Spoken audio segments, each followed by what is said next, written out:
Ok, bueno, pues veíamos que todas esas ejecuciones en las que el cumplimiento de la obligación no era posible terminaban, como digo, en este procedimiento a modo de cajón desastre o a modo de poder llevar a efecto la satisfacción del acreedor, del ejecutante, a través de estos articulitos del 712 y siguientes. Entrando un poco en materia de este artículo, adelantarles que es un procedimiento en el que simplemente se va a hacer o una liquidación o una valoración o una estimación de lo que vale la falta de cumplimiento de esa obligación, sea cual sea, ¿vale? Lo que sí es cierto es que el propio artículo 712 nos establece pues 4 posibilidades en las que se nos plantea esto, ¿vale? Siempre teniendo en cuenta que derivamos o que puede provenir de un incumplimiento o una imposibilidad de cumplir lo que dice esa sentencia y estamos ejecutando, o lo que dice ese título y estamos ejecutando. En primer lugar, nos habla de aquellos supuestos en los que tendremos que establecer el equivalente pecuniario de una prestación no dineraria. Pues aquí tenemos ejemplos muy sencillos. Hemos obtenido una sentencia a nuestro favor en la que se condena al demandado a reconstruir o construir el muro que separa la finca mía de su finca colindante. Y el señor jamás lo ha hecho. Veíamos que en estos casos existía una posibilidad de hacerlo a costa de él, ¿verdad? Pero también se nos da la posibilidad de calcular el equivalente pecuniario, ¿vale? Pues ese sería uno de los supuestos. O cuando, por ejemplo, la entrega de la cosa no es posible. Una joya con determinado valor, pues el señor no la entrega, dice que ya no la tiene, dice que la vendió, dice que a él no le reclamen, que no tiene nada que ver, a pesar de tener esa sentencia a nuestro favor o lo que sea. Sustituiríamos o buscaríamos el equivalente pecuniario calculando el valor. A continuación también nos habla de aquellos supuestos en los que la cantidad la vamos a fijar, el equivalente o la cantidad que vamos a convertir a dinero para conseguir satisfacer la ejecución, la vamos a buscar porque se han causado daños y perjuicios. Bueno, pues aquí tenemos una simple valoración. Tendremos que buscar a un perito o se podrá buscar un perito y se hará una valoración en dinero de cuántos son esos daños y cuáles han sido los perjuicios. En estos supuestos ya veremos que entran todo tipo de perjuicios. Todos estos procedimientos de cálculo del 712 empiezan con un escrito solicitando ese 712, esa puesta en marcha, y hay una contestación. Bueno, ahora veremos un poco el procedimiento, pero en definitiva existe una base, unos documentos, una valoración que nos da lugar a fijar esa cantidad, ¿vale? También otro de los supuestos en que podemos terminar en este artículo y en este proceso es cuando tengamos que calcular unos frutos no percibidos, unas rentas no percibidas. Imaginen cualquier arrendamiento de finca rústica productiva, actividad en producción, una fábrica, una nave en producción, y no se me entrega lo que yo he pactado o no se me abona la renta que yo haya pactado, no a modo de alquiler, pero sí de la renta por producción. También utilidades o incluso la fabricación de productos. Ahí se produce una pérdida, consigo una sentencia con pleito por medio, donde dicen que se condena a entregar los frutos de la cosecha tal, tal y tal. Al no ser posible esa entrega, acudimos a esa liquidación. Y por último, habla el artículo de aquellos supuestos en los que esa condena o ese título ejecutivo lo que exige es que en una administración de cualquier sociedad se exhiban y se calculen los saldos resultantes, ¿vale? De una empresa o de una actividad. Una rendición de cuentas donde va a ser la parte demandada la que deba presentar esas liquidaciones, ¿vale? El resultado, pues, como ustedes pueden ver, el resultado de un ejercicio de cualquier empresa, cómo están los números o cuáles han sido los beneficios de esa empresa, ¿vale? Estos 4 ejemplos o estos 4 supuestos en los que podemos terminar liquidando estos valores realmente tienen la misma esencia. Si ustedes se ponen a mirarlo, sea cual sea el supuesto, vamos a terminar en una conversión a dinero o en un establecimiento de cuál es la cantidad, ¿vale? Y a partir de ahí, cuando lo tengamos fijado, que ya veremos las distintas formas de fijarlo, simplemente habremos convertido esa imposibilidad de cumplir nuevamente en una averiguación de patrimonio, embargo de dinero, entrega de dinero y satisfacción procesal, ¿vale? Satisfacción económica, ¿vale? A partir de ahí, la ley nos presenta las posibilidades. En el procedimiento de daños y perjuicios, que es el el más común o el que más se suele producir, es donde nos presenta cómo va a ser el procedimiento en general, ¿vale? Y para los demás supuestos nos establece algunas peculiaridades que tiene los propios hechos que dan lugar a este 712. Como les adelanté, es muy sencillo. Nos encontramos con una presentación de escrito por parte del acreedor, del ejecutante o la persona que tiene el título a su favor, el actor. Y en este caso, como hablamos de daños y perjuicios que se hayan producido en mi propiedad, en mis bienes, etcétera, deberemos presentar una relación. En ese escrito pondremos que las humedades han causado daños en la pared lateral, en la terraza, me filtró para el salón, me mojó todo el parqué, la alfombra, etcétera, etcétera. Una relación detallada de todo lo que se me ha dañado o los perjuicios que yo he sufrido a consecuencia de esa actitud que está contenida en mi sentencia. Bien, a eso le añado una valoración. Reparar esa pared vale tanto, la alfombra cuesta tanto, las filtraciones cuestan tanto.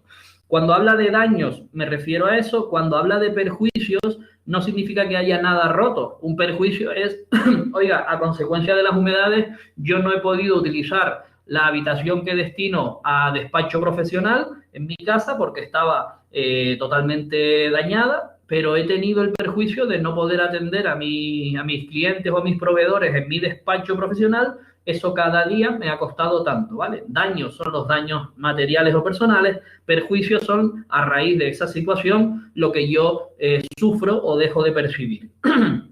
Le añadiré cómo he realizado yo esa valoración, ¿vale? No vale que yo diga a mí me cuesta tanto, sino que acompañaré los dictámenes o documentos que me hagan falta. En este caso, ¿qué haré? Pues contratar a una empresa que me valore los daños o acreditar lo mejor posible esos perjuicios que yo he tenido, pues con facturas dejadas de percibir, con contratos que no me hayan pagado mis proveedores, etcétera, etcétera.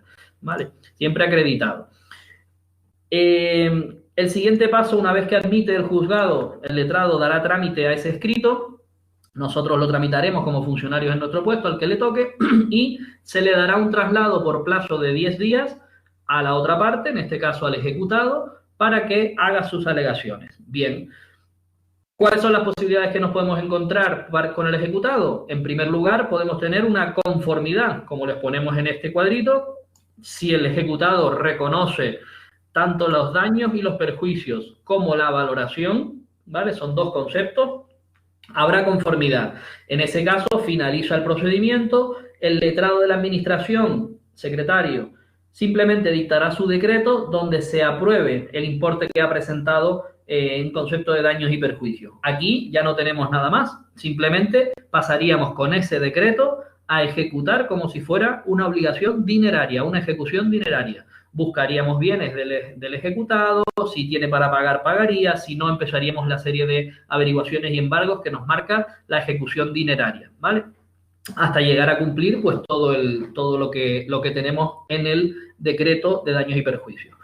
Puede darse que el deudor ni siquiera conteste, ¿vale? No haga alegaciones en los 10 días, los deje pasar. Pues aquí lo pone muy claro. Si deja pasar el plazo o niega genéricamente los daños, que esa es la otra posibilidad. Si no contesta, entendemos que está conforme, dictamos el decreto y una vez que sea firme, pues ya pasamos a ejecución.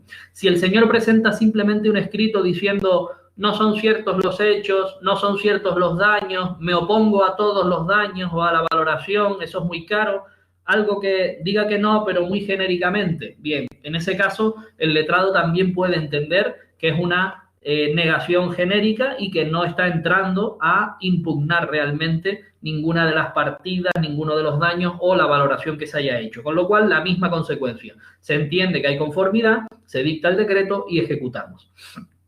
Si no hay conformidad, esto significa que el deudor efectivamente se lo ha tomado en serio, va al juzgado, presenta un escrito de oposición diciendo: oiga, no estoy de acuerdo con que usted haya metido como daño la alfombra, porque usted no tiene alfombra ninguna y eso por las humedades no se le ha dañado. O, mire, tengo pruebas de que esa alfombra está en perfecto estado y ha sido imposible que lo dañen. Eso en cuanto a, usted ha puesto ahí una partida de enseres personales, la alfombra, la minicadena, no sé qué, no sé cuánto, y eso es falso. Impugno esa partida en concreto. O bien, la valoración. Usted dice que las humedades mías le causaron daños en su pared lateral y usted ha valorado eso en 1.000 euros. Y yo soy arquitecto y tal, y eso sé que vale 200 euros. Estoy aceptando el daño, pero no estoy de acuerdo con la valoración. ¿Vale? Son los dos conceptos que se tienen que impugnar en este escrito de oposición. Pues bueno, en ese caso, si se produce así, entendemos que no hay conformidad con la relación presentada de daños y perjuicios y su valoración, y nos iremos directamente a una vista por los trámites del juicio verbal. En ese sentido, se señalará fecha para la vista, ya tenemos el escrito, tenemos la contestación, que lo llamamos ahora oposición, señalaremos vista, se celebrará igual que un juicio verbal y cumpliendo los plazos, pues se resolverá. En este caso, vean que se resolverá por auto. Peculiaridad en este procedimiento: como todo va de daños, perjuicios y valoración de los mismos, el tribunal tiene la potestad de nombrar a un perito una vez que tengamos la oposición. ¿Por qué? Porque ahí sabemos si de todos los daños el señor ha impugnado solo el de la pared norte o los daños de la pared norte, el perito que nombremos de oficio le vamos a encargar que valore esa pared, que es la que va a estar en disputa. Con lo cual, esa prueba en la vista, cuando traigamos al perito a ratificar esa prueba, recuerden las normas generales de juicio verbal, emite su informe pericial, lo ratifica en el juicio y se somete a las preguntas de las partes que comparezcan. Bueno, pues tendremos una prueba muy objetiva, nada influenciada por las partes, de cuánto vale ese daño en concreto o si se produjo y no se produjo, ¿vale? Por eso se le permite al juez hacerlo. Requeriremos para que el perito nos haga ese informe y la vista no se podrá celebrar hasta pasados 10 días de que nos entregue y le dé traslado a las partes ese informe. Evidentemente, si el núcleo de la controversia, lo que vamos a discutir en la vista es lo que el perito tiene que informar, porque el juez así lo ha querido, será importante que las partes antes del juicio, de la vista, 10 días antes, tengan ese informe para poder preparar la vista como corresponda, ¿vale? O incluso hasta solucionarlo sin llegar a vista, como se nos ha dado el caso, ¿vale?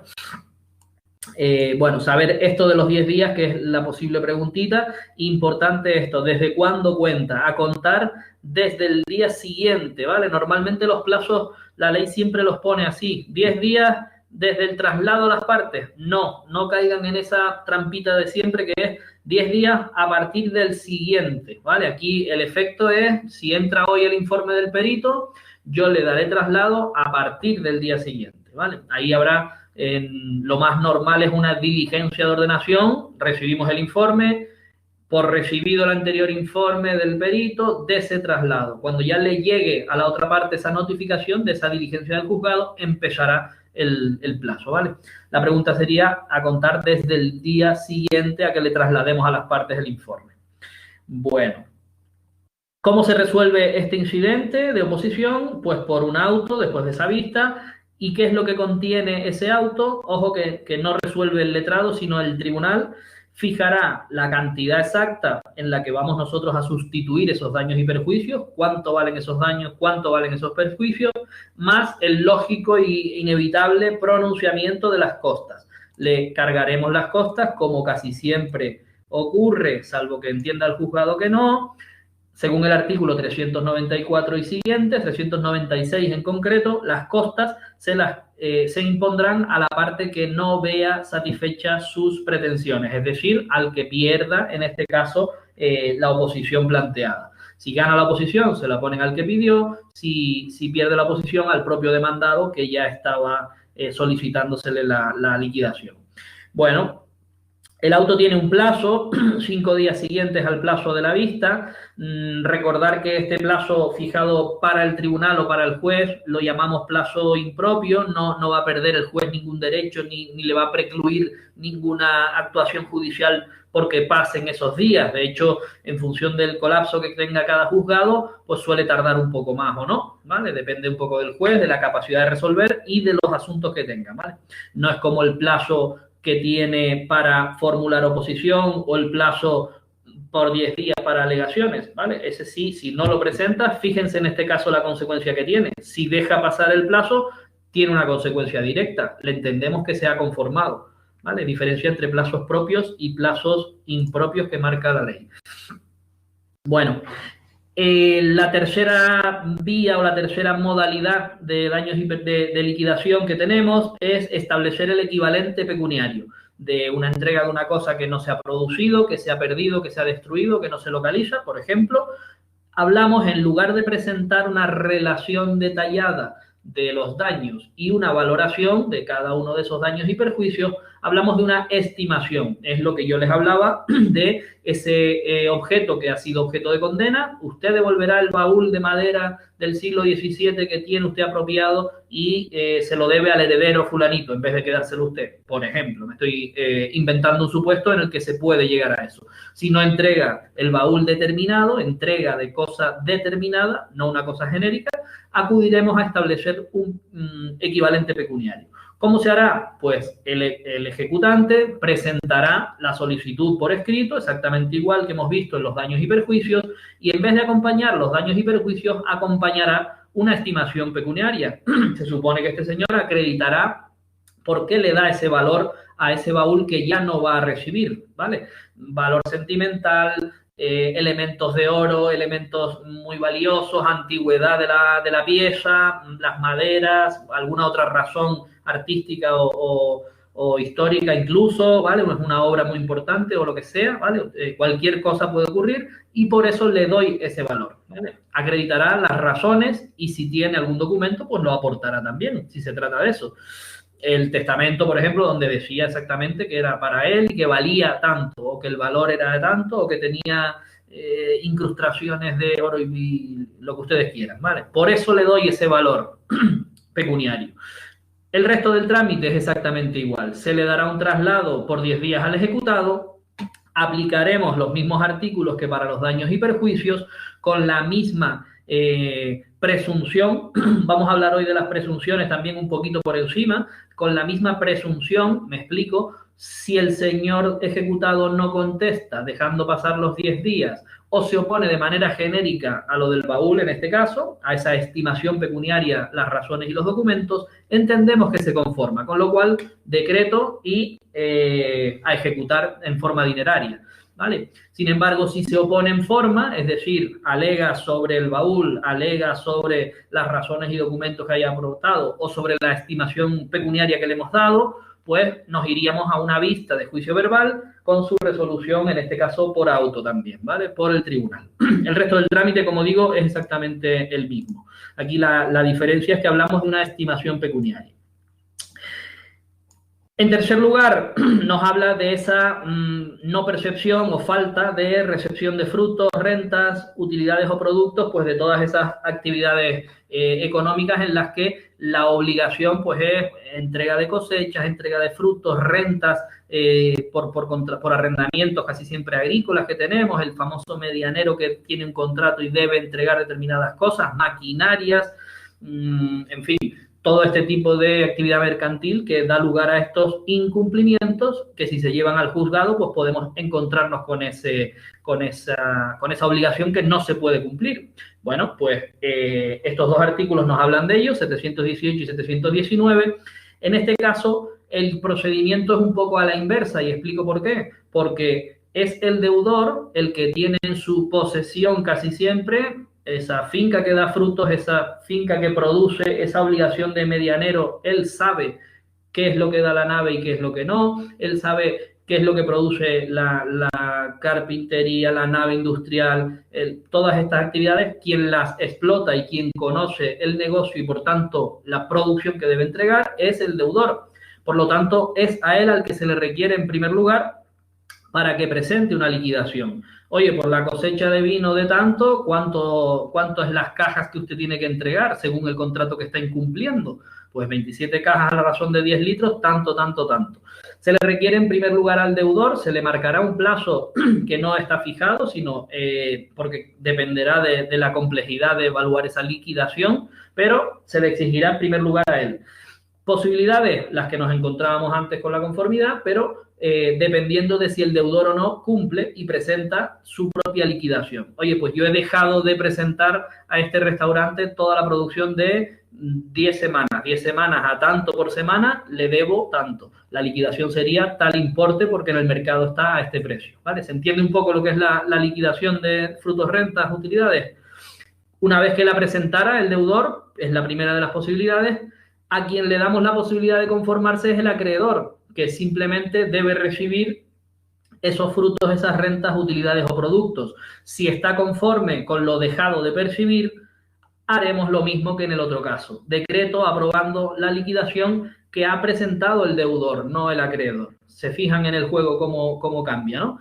Bien, si no hay conformidad, quiere decir que el acreedor, el ejecutante, se ha opuesto. Dice, no, oiga, fíjese usted en los años anteriores en que sí cumplía, como la renta era muchísima o como los productos que yo recibía en pago eran muchísimos y era mucho más de lo que me está ahora liquidando. Es un carota, ¿no? O está intentando aprovecharse. No estoy conforme, ¿vale? En caso de no conformidad, mismo trámite que hemos visto hasta ahora a los artículos 715 con el incidente de oposición. En este caso, tampoco nos vale una impugnación genérica del acreedor, porque entonces se entiende que está conforme. Esto se aplica igual a la inversa, pero igual. Esta vez, si el acreedor no se lo trabaja y no impugna en concreto esas rentas, esas utilidades, le diremos que se entiende que está conforme. Lo dejé pasar antes un poquito, lo dejé caer. Hablamos de presunción porque estamos diciendo que se presume que estará conforme. Presunción. Esto en concreto es una de esas que se llama presunciones legales. Luego lo explicaré un poquito más cuando lleguemos al trámite ese que es interesante, a esa parte. Si no hay conformidad, vista, incidente de oposición, auto, y el auto es el que marcará el importe en concreto en que se ha convertido esa falta de recepción de productos, rentas, utilidades, ¿vale? Si no presenta el deudor la liquidación que se le está pidiendo, daremos un rebote, vamos a llamarlo así. Se le requiere entonces al acreedor. ¿Por qué? Porque a falta del primero, que es el que tiene en posesión los bienes, el que trabaja, el que conoce el negocio, está el segundo, que es el que recibe o el que ha recibido en otras ocasiones esas rentas, esas utilidades, o por lo menos el que pactó de alguna manera cuánto debería recibir en cada cosa. Bueno, pues será el acreedor el que presente una liquidación lo más aproximada y justa posible y haremos el mismo trámite, dando traslado al ejecutado, que podrá oponerse a su vez, etcétera, etcétera, etcétera, con el mismo final, vista si hay oposición, conformidad o no, y auto decidiendo la valoración en dinero de este incumplimiento. Vale. Por último, y mucho más sencillo, el último supuesto que habíamos visto, cuando se trate de liquidar y rendir cuentas de una administración, sociedad, empresa, etcétera, que esté en actividad, que esté en activo, que esté produciendo. Supongamos pues que se le exige al administrador del Club Deportivo Tenerife la rendición de cuentas. Usted ha quebrantado la presentación de cuentas, los socios van contra usted, ganan el pleito y se le exige que presente la rendición de cuentas de los años tal y tal. Se le hará lo mismo. Primero al deudor se le requiere para que presente esa rendición. Aquí hablamos de documentos contables porque estamos hablando de que interviene toda la normativa mercantil. Pues bueno, se presentará una valoración que al final es lo que interesa de cuánto ha sido el beneficio que esa empresa debió producir y cuánto correspondería para cada ejercicio, trimestre, en fin, como sea la empresa, con el cálculo y con las operaciones contables que sean. Posibilidad de estar conforme, posibilidad de impugnarla en forma, porque si no se presume que está conforme, nos vamos a vista, incidente de oposición y auto, ¿vale? Si no la presenta, ocurre lo mismo que con la liquidación, ¿vale? La única diferencia en este punto es esta que le ponemos aquí, que se amplían los plazos discrecionalmente. No es que tengamos un plazo de 10 días para impugnar o un plazo el que yo le marque, sino que el secretario, el letrado, tiene la posibilidad, en función del volumen, complejidad de las operaciones o cualquier cosa. Imagínense un banco, una cosa muy grande, una empresa multinacional, tienen que darle mucho más tiempo, tanto para presentar la rendición de cuentas como para impugnarla, ¿vale? Por eso la ampliación es según considere el letrado.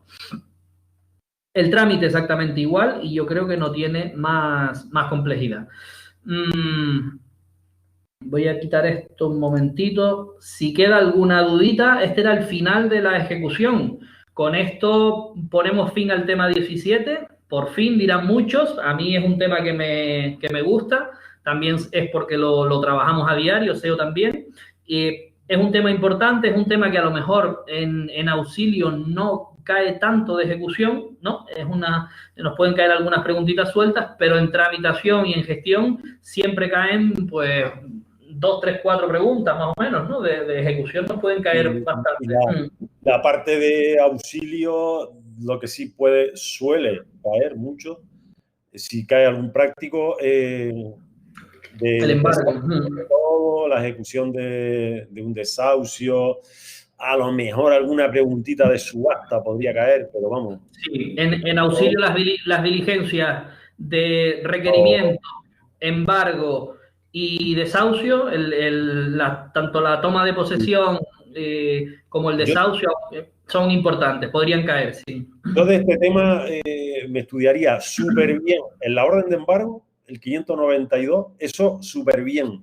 ¿Por qué? Porque me pueden caer preguntas de teoría y preguntas de práctico. De práctico, efectivamente. Está súper bien. Luego, a lo mejor incidiría un poco en la parte de ejecución de los desahucios y por ir descartando cosas de medidas cautelares de lo que vamos a ver ahora. El año pasado, en el test de tramitación, creo que fue, salieron unas 2, 3 preguntas. 2, 3 preguntitas, sí. Lo que no sabemos si fue capricho del tribunal. Exactamente, a lo mejor fue algo muy particular. Puntual, pero por ejemplo, no hemos visto nada de medidas cautelares, o sea que exacto. Es un poco muy relativo, pero bueno, verlas hay que verlas porque... Sí. Bueno, pero esto ya verán que es bastante sencillo. Bueno, nada, volvemos a este tema. Lo que sí quiero ahora es hacer una separación, como si dijéramos un punto y aparte, en que ha terminado el tema 17, ha terminado la ejecución, y lo que vamos a ver ahora, que lo ponemos como anexo detrás del tema 17, no significa que pertenezca a la ejecución exclusivamente, ¿vale? La primera idea que yo quiero lanzar es que las medidas cautelares, de hecho ahora vamos a ver que nos las encontramos incluso antes de presentar una demanda. Si nosotros, sobre todo a los que empezaron ahora hace poquito, que yo entiendo que es más difícil hacerse el esquema de cómo es un procedimiento, pero si conseguimos ya tener en la cabeza que un procedimiento que empezó con una demanda ha ido caminando por un juicio declarativo, por un procedimiento declarativo que puede ser un ordinario o un verbal, hasta llegar a una vista y una sentencia, y que luego hemos abierto una fase de ejecución como procedimiento autónomo, la ejecución de esa sentencia. Si hemos conseguido eso, tenemos ya una estructura buena de cómo es el proceso civil. Pero si ahora le añadimos que como anexo, en cualquier momento de la ejecución o del procedimiento, se nos puede dar esta solicitud de medida cautelar, ¿vale? Pues completamos perfectamente a lo que nos estamos refiriendo. De hecho, vamos a ver, como les decía, que hay veces en que se solicita la medida cautelar antes de presentar ni siquiera la demanda inicial, ¿vale? Esa es una curiosidad. Bueno, teniendo eso y teniendo que hacemos un punto y aparte con el tema 17, que ya lo dejamos ahí, entramos en este anexo de medidas cautelares, diciendo como idea principal o idea primera que debemos tener, que las medidas cautelares tienen mucha similitud con las medidas de ejecución. Por eso la ley las pone justo después de la ejecución, ¿vale? Tienen mucho que ver con el embargo de bienes, tienen mucho que ver con el depósito de bienes. De hecho, esas medidas son las que se suelen ver, con la constitución de alguna fianza, en fin.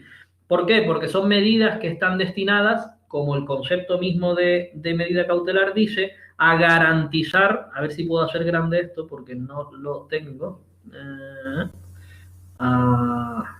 ¿Dónde es? Esperen un segundín. Aquí.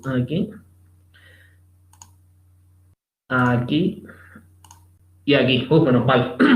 Medidas cautelares como conjunto de medidas, de solicitudes que se hacen al juzgado en un proceso, ya no estamos hablando de la ejecución, que se hacen en un proceso. ¿Y cuál es la finalidad de pedirla? Asegurar la tutela judicial, es decir, lo que me dio una sentencia, lo que me dio una resolución judicial, que confiere una resolución estimatoria o futura, una que ya tengo, si lo hago en ejecución, o una medida que yo pido para garantizar el resultado. Yo voy a poner una demanda de reclamación de daños y perjuicios, la misma que teníamos ahora de las humedades. Ni siquiera he puesto la demanda, pero como sé que el deudor, el demandado, es un pobre hombre que no tiene dónde caerse muerto, pido el embargo preventivo de bienes. ¿Por qué? Porque aunque yo gane la sentencia, que sé que la voy a ganar, en un futuro me voy a quedar sin cobrar nada, pues pido una medida cautelar. ¿Vale? En ese sentido van todas las medidas cautelares que vamos a ver. Por eso tienen bastante que ver con las medidas de ejecución, las medidas ejecutivas que hemos visto en los distintos procesos de ejecución, sobre todo en la parte de vía de apremio de los embargos como medidas ejecutivas, ¿vale? Antes de entrar en las medidas según marca la ley, nosotros siempre solemos hablar de otras figuras que existen en el proceso civil, precisamente para que no las confundamos nunca con lo que es una medida cautelar. Yo espero que esto de incluir el resto de medidas y compararlas no nos lleve justo a confundirlas, ¿vale? La idea es que no se confundan. Ya verán que estas otras situaciones o figuras que se nos dan en un procedimiento no tienen nada que ver con una medida cautelar, pero yo no sé por qué mucha gente se lía con si es una cautelar, si es una diligencia preliminar, en fin, un montón de cositas que a lo mejor al no tenerlas de base, no haberlas estudiado en un momento dado de base, pues por eso se nos confunden. La idea es que no las confundamos a partir de hoy nunca con las medidas cautelares, ¿vale? Por eso les hemos puesto aquí no confundir las medidas cautelares con estas 4 o 5 figuras que nos podemos encontrar en la ley, que también se dan en los procedimientos y que pueden llevar a confusión. No confundir con las cuestiones prejudiciales, la prejudicialidad penal, el artículo 40 de esta misma ley. Espero que todos tengan la ley sobre la mesa como tengo yo. El artículo 40 y siguientes regulan esta figura que se puede dar o esta situación que nos encontramos en un procedimiento civil y que consiste en que durante el procedimiento civil surge o existe un hecho que aparentemente es un delito. Imaginemos falsedad documental en una escritura de compraventa. Si existe eso y se plantea en un procedimiento, la ley nos dice que como puede ser un delito, y en derecho lo penal tiene más importancia o va primero, vamos a decirlo así, sin entrar en más cuestiones, es más importante porque habla de delitos, habla de castigar los delitos, etcétera, etcétera, se debería en la rama penal, en los juzgados de lo penal, abrir un procedimiento para ver si ese hecho que ha surgido en un juzgado de lo civil, esa falsedad que se alega por una de las partes, oye, esta firma es falsa, usted falsificó un cheque, este cheque con el que pagó la compraventa es falso y tal, vale. Apertura de procedimiento penal en otro juzgado con un fiscal, etcétera, etcétera, para ver si hay delito. Y la ley va un poquito más allá y dice, ¿por qué llamamos a esto cuestión prejudicial? Pues porque si tiene que ver, tiene mucha importancia e influencia en lo que me piden en el procedimiento civil, si se usa como fundamento, dice la ley, y además lo que diga el penal va a influenciar, si es falsa la escritura, pasará una cosa, si no es falsa, pasará otra. Pues entonces, ¿qué hago? Suspensión del proceso civil. Por eso es que nos dice prejudicialidad penal, en realidad, artículo 40 y siguiente. Solo quiero que tengan la idea de este concepto que a veces se plantea, desde que una de las partes se dé cuenta de que hay algo falso, nos lo va a decir. Que tengan ese concepto que, como ustedes ven, nada tiene que ver con que yo quiera garantizarme el dinero que me van a dar por una sentencia que sea a mi favor, ¿verdad? No tiene nada que ver. Bien, pues esta es la prejudicialidad penal. La tienen ustedes en los artículos 40 y siguientes, con los requisitos para la suspensión. En definitiva, si se usa como fundamento ese presunto delito y si lo que se diga en el penal influye decisivamente, es decir, va a condicionar la resolución civil, que absuelvan o condenen en esa compraventa. Tendrá mucha importancia, suspendemos. Si es una cosa accesoria, relativa o que no va a influir al juez en su sentencia, no habrá suspensión, ¿vale? Eso lo tiene que acordar el juzgado civil. Tranquilos los que no hemos visto nada de penal todavía, ¿vale? es difícil situar la cabeza en las dos ramas, en derecho civil y en derecho penal. Ya iremos cogiéndole el truquito a todas las jurisdicciones, ¿vale? No se exijan más de lo que estamos viendo, simplemente entender un poco la idea de esta cuestión prejudicial. Bueno, tampoco debemos confundir las medidas cautelares, las que les he dicho que se parecen mucho a esos embargos, a esos depósitos, etcétera, con lo que la ley llama diligencias preliminares. Las diligencias preliminares se estudian en la parte general, las veremos en su momento. Están en los artículos 256 y siguientes de la ley. Básicamente, y a modo de resumen, sirven para, antes de un juicio, prepararlo. No tienen nada que ver con que yo crea que voy a ganar el juicio y quiero garantizarme el resultado de la condena. Quiero ya embargar lo que me van a dar en sentencia. No. Lo que tienen que ver es que a mí, para presentar la demanda, me hacen falta unos documentos para acreditarlos. Bien, yo necesito para preparar mi demanda determinados documentos y esos documentos a lo mejor los tiene el propio demandado, escrituras, testamentos, cuentas, empresas, etcétera. Bien, yo tengo esta herramienta, este mecanismo para, antes de poner la demanda, piensen ustedes que poner una demanda, que me la admitan y que se tramite, puede volverse en mi contra si pierdo el juicio o si me condenan en costas, ¿verdad? Bueno, pues antes de poner el juicio, preparo mi demanda, preparo el juicio acudiendo a estas diligencias preliminares. En concreto, la ley nos habla en estos artículos de varias posibilidades. Yo puedo pedir como diligencia preliminar que determinadas personas declaren, ¿vale? Declaren si conocen o no conocen tal cosa, si les consta o no les consta tal cosa. ¿Por qué? Porque esa declaración me es importante. Piensen en un asesor de una empresa que tiene conocimiento pleno de lo que se ha estado haciendo. Le llamo a declarar porque eso es importante.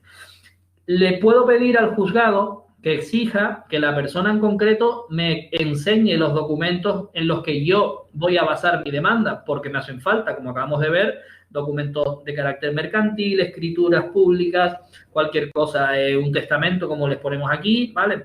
También que exhiba determinada cosa, determinado bien mueble o determinado objeto. ¿Por qué? Porque el juicio que yo quiero preparar es sobre eso. Y si yo voy a poner como demandado a una persona y esa persona previamente me va a decir que no lo tiene, que lo tiene fulanito, pierdo esa demanda, me condenan en costas porque estoy yendo contra quien no es. Falta de legitimación pasiva, se llama eso. Estoy demandando a una persona que no tiene nada que ver en el pleito, ¿vale? Porque me estoy equivocando de demandado. Bueno, pues primero preparo el juicio exigiéndole a esa persona que exhiba el objeto que yo voy a reclamar. Bueno,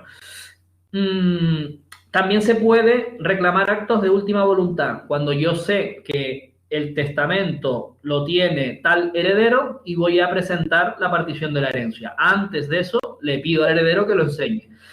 Aquí muchos estarán pensando en que esas cuestiones ya son públicas. Ya vimos en el proceso especial de división de la herencia que existe el registro de actos de última voluntad, donde constan los testamentos hechos. Eso está bien, pero no siempre es así. Los antiguos no constan inscritos y puede que algún último testamento de los que se llaman hológrafos, de la persona que hace antes de morir, no llegue a hacerse ante notario y bueno, haya que discutir si eso es válido o no. O sea que está muy bien el registro público, pero a veces no están. Las cuentas de una sociedad también se pueden exigir que se exhiban. La ley nos habla de algunos contratos de seguro, de la historia clínica, una cuestión que choca o está en el límite de los datos de protección con la ley de protección de datos, ¿verdad? Personales, pues bueno, se puede mediante el juzgado exigir esa exhibición. Por ejemplo, algo importante, determinar en una demanda colectiva cuáles son los consumidores que van a ir a eso. Pues bueno, también que van a ir a esa demanda de consumidores o de usuarios. En definitiva, cuestiones preliminares para preparar un juicio. Como ven, nada tiene que ver con medidas que yo puedo pedir antes del juicio, pero que son para garantizar un resultado que yo creo que voy a obtener durante el juicio, en esa sentencia, ¿vale?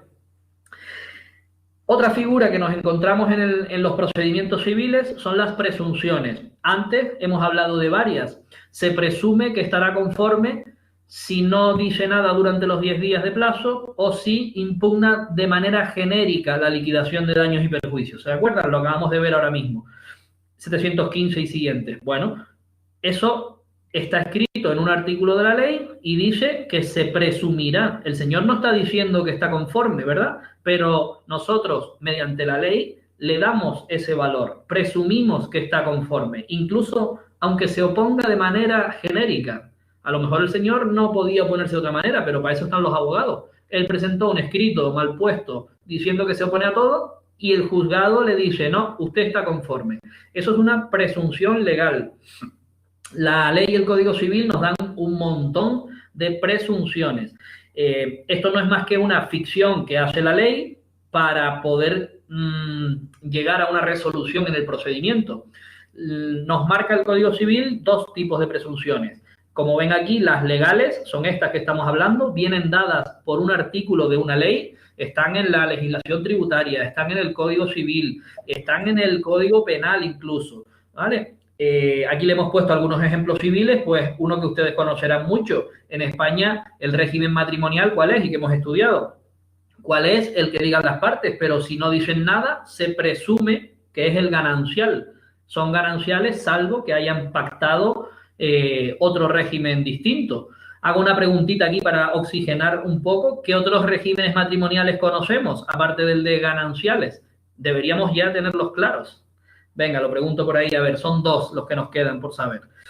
Otra presunción que, atentos a los chicos, la de paternidad. Cuando se entabla un proceso de filiación para reclamar la paternidad, un Julio Iglesias o un Pepe Navarro de estos, si la persona no se somete voluntariamente a las pruebas y no hay ningún indicio en contra, ¿qué hacemos? La ley dice, el Código Civil marca que se presumirá la paternidad, presunción legal y ojito, ¿vale? O, por ejemplo, cuando una persona sin tener la propiedad de una finca, de un local o de algo, lo tiene, lo posee de buena fe durante mucho, mucho tiempo. ¿Qué nos habla el Código Civil? La figura se llama la usucapión, es una forma de convertirte en propietario. ¿Qué requisito marca la ley para eso? Que tú hayas tenido la posesión sin ningún problema, sin ningún contratiempo, en paz, pacíficamente y de buena fe. El concepto de buena fe quiere decir que lo hayas tenido en la condición de propietario. Oye, yo tengo la finca de mi abuelo, pero estoy usando la finca colindante porque me creía, durante toda la vida he pensado que la finca de mi abuelo era hasta ahí, llegaba hasta ahí. Realmente estoy invadiendo otra finca, pero esa finca yo no sé de quién es, nadie me la ha reclamado nunca, ha sido pacífica la posesión y ha pasado muchísimo tiempo, más de 30 años, siendo propietario, actuando como tal, y el concepto que añade la ley, de buena fe. Bueno, pues esa buena fe se presume. Quiere decir que si nadie demuestra que yo sabía que eso no era mío, yo he actuado de buena fe. Con lo cual se podrá dar el caso de que yo adquiera la propiedad por el simple transcurso del tiempo. En caso de bienes inmuebles, hasta 30 años. Esa es la figura de la usucapión. Eso es un detallito ahí. Por otro lado, otras presunciones que marca que están referidas en estos artículos de la ley, pero esta vez no se contienen en ningún artículo de ninguna ley, sino simplemente se producen en los casos concretos. Nosotros tenemos un procedimiento y es el juez, por eso se llaman presunciones judiciales, es el juez el que en su sentencia o al resolver el procedimiento dice, a modo de razonamiento, al poner su sentencia, razona y dice, si tengo probado que fulanito entró en el local, tengo probado que no había nadie más en el bar y tengo probado que alguien le pegó un puñetazo al camarero, puedo deducir o puedo presumir que fue esta persona la que entró y le pegó al camarero, ¿vale? Ese hecho lo presumo y lo deduzco a raíz de otro hecho probado. En penal ocurre, en civil ocurre. Estas presunciones que no están en artículos se llaman presunciones judiciales. Pues bien, son figuras o son circunstancias que ocurren en los procedimientos que obviamente, esta menos que ninguna, tienen nada que ver con una medida cautelar en la que yo estoy solicitando un embargo, un depósito, una administración, ¿vale?, de bienes porque sé que voy a ganar un pleito y que me van a dar la razón y van a condenar a la otra persona, ¿vale? Pero bueno, son figuras que tenemos que manejar y tener por lo menos los conceptos. El último es un aspecto procesal de los procedimientos, valga la redundancia, perdón. Los incidentes, ya muchos conoceremos este concepto, los incidentes son cuestiones que se plantean en un procedimiento, en el marco de un procedimiento, en el discurrir de un procedimiento hasta sentencia, que tienen relación con lo principal. Lo principal puede ser una reclamación de cantidad, lo principal puede ser una demanda de ejecución, ¿verdad? Que hemos visto. Lo principal puede ser una demanda de desahucio. Bien. Pero lo que tiene relación y es distinto, tiene relación pero no es lo principal, puede ser la oposición a la ejecución.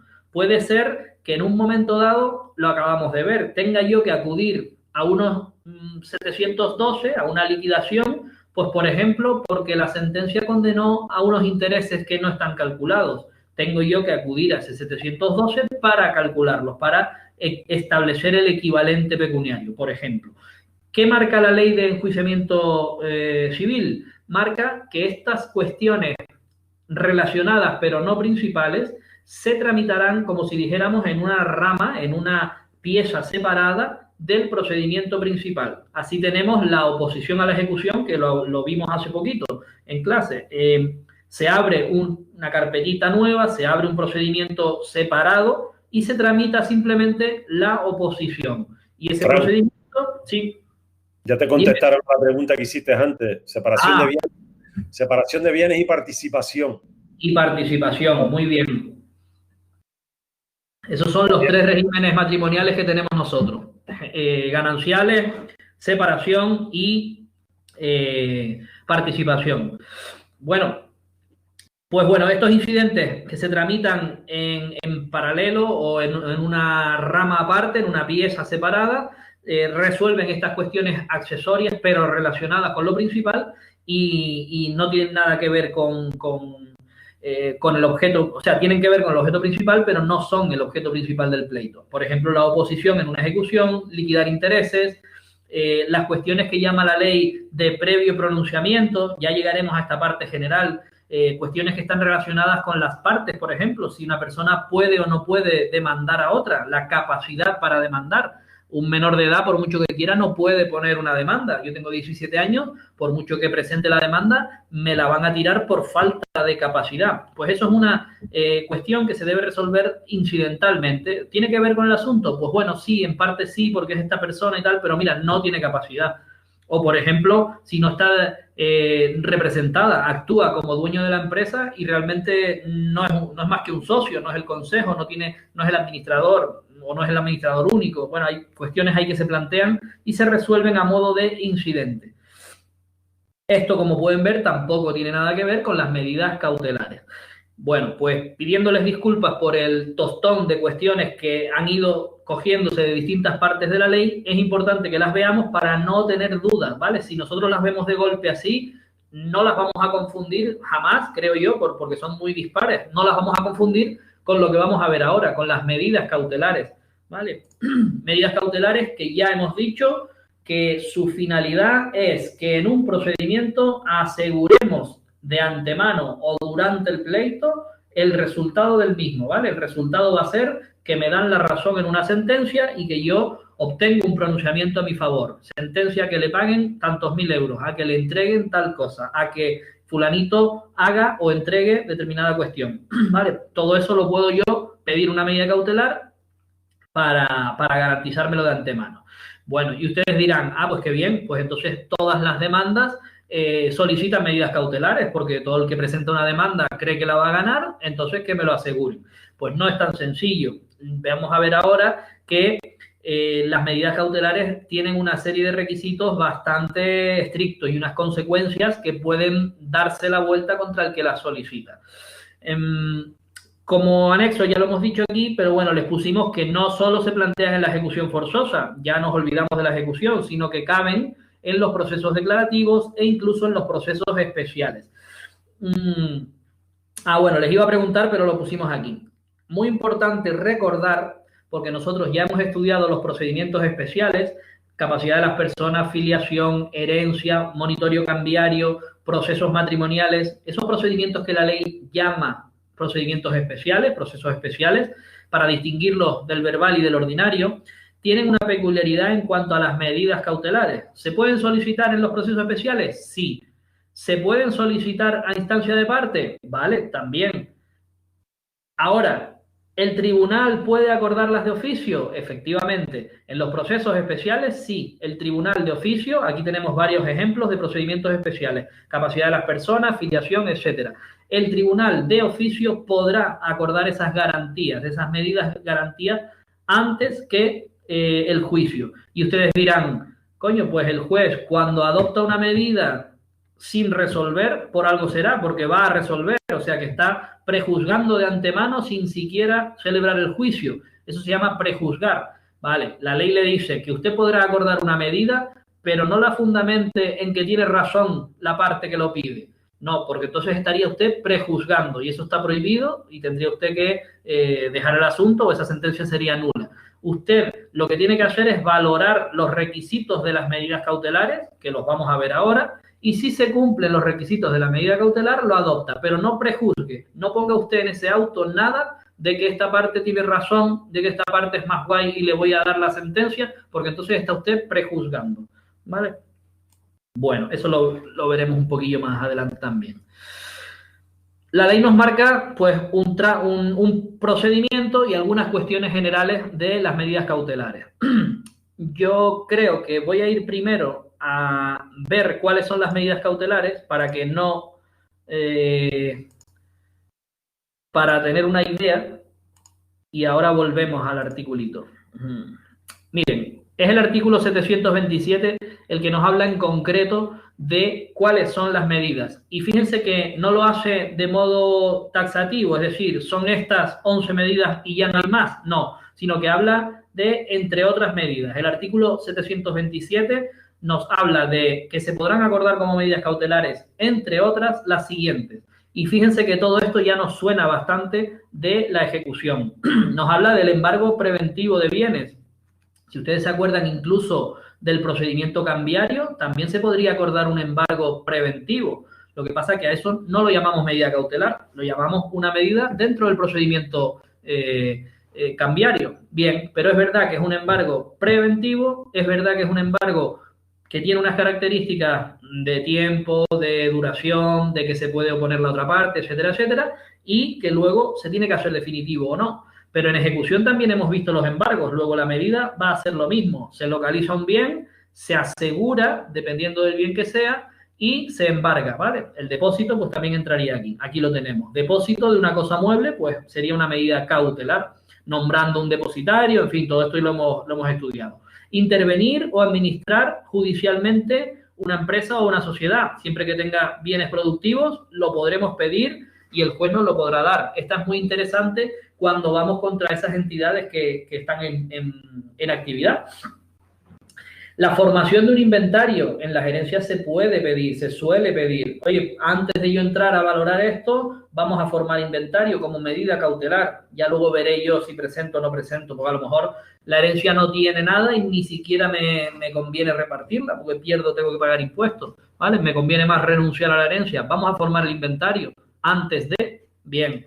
La anotación preventiva de demanda. Esto es una medida curiosa que se suele adoptar para aquellas cuestiones en las que el procedimiento puede terminar con ejecuciones de bienes inmuebles importantes y tal. Entonces, también para dar publicidad a otros acreedores o a otras personas perjudicadas, se anota en el registro que se ha puesto una demanda, que se ha interpuesto una demanda. Eso ya en el propio registro de la propiedad, de esos bienes que están en discusión o en pleito, sirve de información, de publicidad, de cómo están las cosas respecto pues, a esa urbanización en la costa que está sujeta a un expediente de derribo y tal, y se pone una demanda. Oiga, anote preventivamente que esto está en discusión para que si alguien compra o vende, sepa cómo está la cuestión, ¿vale? Es importante esas anotaciones, como medidas cautelares.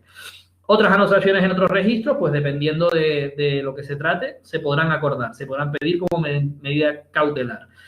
Otra que se suele ver mucho y que es bastante gráfica es pedirle al juzgado que ordene o bien que pare una actividad, no realice usted esta actividad más, o una conducta, ¿vale? Sea la que sea, dependiendo del pleito. Oiga, de manera cautelar, hasta que esto se resuelva, usted no podrá abrir el restaurante, no sé qué, realizar fiestas en esta calle de tal hora a tal hora, no podrá usted comportarse de esta manera, pasar por aquí, hacer esto, ¿vale?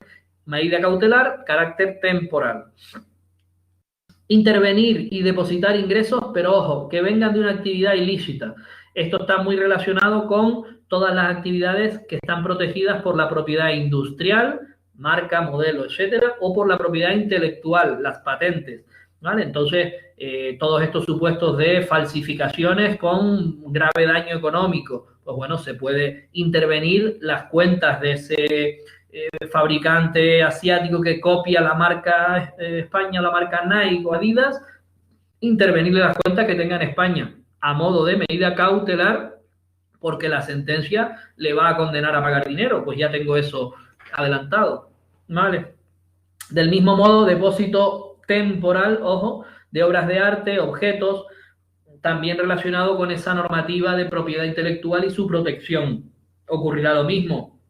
Localizo la obra de arte que se está exponiendo sin mi consentimiento y es mía, pues, oiga, deposítela en tal sitio y no la exhiba más. Serían dos medidas cautelares.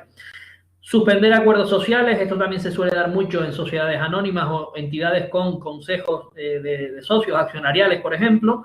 Aquí la ley incluso nos establece unos porcentajes de socios, dependiendo pues si tiene valores, si es una empresa cotizada en mercado secundario o si no lo es o si lo es, ¿no? Se requieren porcentajes mínimos para solicitar esas medidas.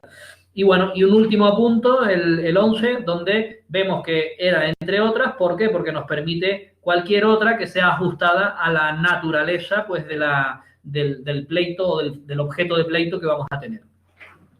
¿Dudas con todo este elenco? Fíjense que coincide mucho con las medidas ejecutivas que tenemos en ejecución. No lo voy a decir más para no mezclarnos, pero en este caso, esas medidas, si se acuerdan, no son de carácter ejecutivo, son simplemente cautelares. No quiere decir que ya ese dinero lo tenga yo en depósito o esa empresa la administre yo porque sí. Estará a expensas del resultado de la sentencia, ¿vale? Quiero que aunque sea pesado, que distingan mucho eso. ¿Alguna dudilla con eso? Fran, una preguntita. Dale. Vuelve atrás, porfa. Voy. Espera, a la 21 creo que es. Sí, aquí está. Aquí, ¿puedes repetir el número 5? Que no me quedó claro. Vale. Porfa. Sí, anotación preventiva de demanda. Fíjate, en el artículo, no sé si lo explica en el artículo 727, en el quinto, anotación preventiva de demanda, cuando se refiera a bienes o derechos que se pueden inscribir en los registros públicos. Por ejemplo, yo estoy reclamando la propiedad de una vivienda. Esa vivienda se puede inscribir en el registro de la propiedad, realmente es donde se tienen que inscribir, pero resulta que el vendedor se la ha vendido a 2 personas, a 3 personas. Esto ocurría mucho en el sur en los años 90 y 2000, que se vendía aquello a 27 personas, ¿no? Ajá. La que paga dice, yo quiero reivindicar eso y que eso se inscriba a mi nombre. Como medida cautelar, lo primero que hago es solicitar al juzgado que en el registro de la propiedad anote que se ha puesto una demanda, o sea, anotación preventiva, no del embargo, no es que yo haya embargado la vivienda, sino simplemente que en el juzgado número 1 de Arona se sigue una demanda donde se reclama la propiedad de este inmueble, ¿vale? Dejar constancia. Efectivamente, anotar en el registro de la propiedad eso. El registrador estudia la solicitud del juzgado y la anota. ¿Qué quiere decir eso? Que todo el que vaya, supuestamente el 28 que compre esa vivienda, ya va a perder su dinero porque el registro es público y da fe del estado de todos los bienes inmuebles. Desde que esté anotada la demanda, cualquiera que reclame posterior a mí no va a poder ganar nunca ningún juicio porque él compró a sabiendas de que había un pleito sobre eso, donde yo reclamaba la propiedad. Ya algo raro tiene que haber, ¿vale? Es simplemente anotar que existe un problema con esa vivienda, ¿vale? Una demanda en un juzgado. Vale, entendido, gracias. Ok, vale.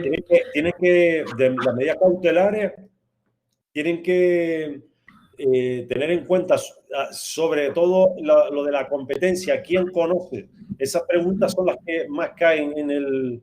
A eso vamos ahora mismo. Momento procesal en que se puede presentar. Todo eso son preguntitas que han caído años anteriores. Bueno, Aquí ya distinguimos y aquí estamos. En cuanto a cuándo se presentan y quién es el competente para conocer, lo que estaba hablando SEO, tenemos 3 posibilidades.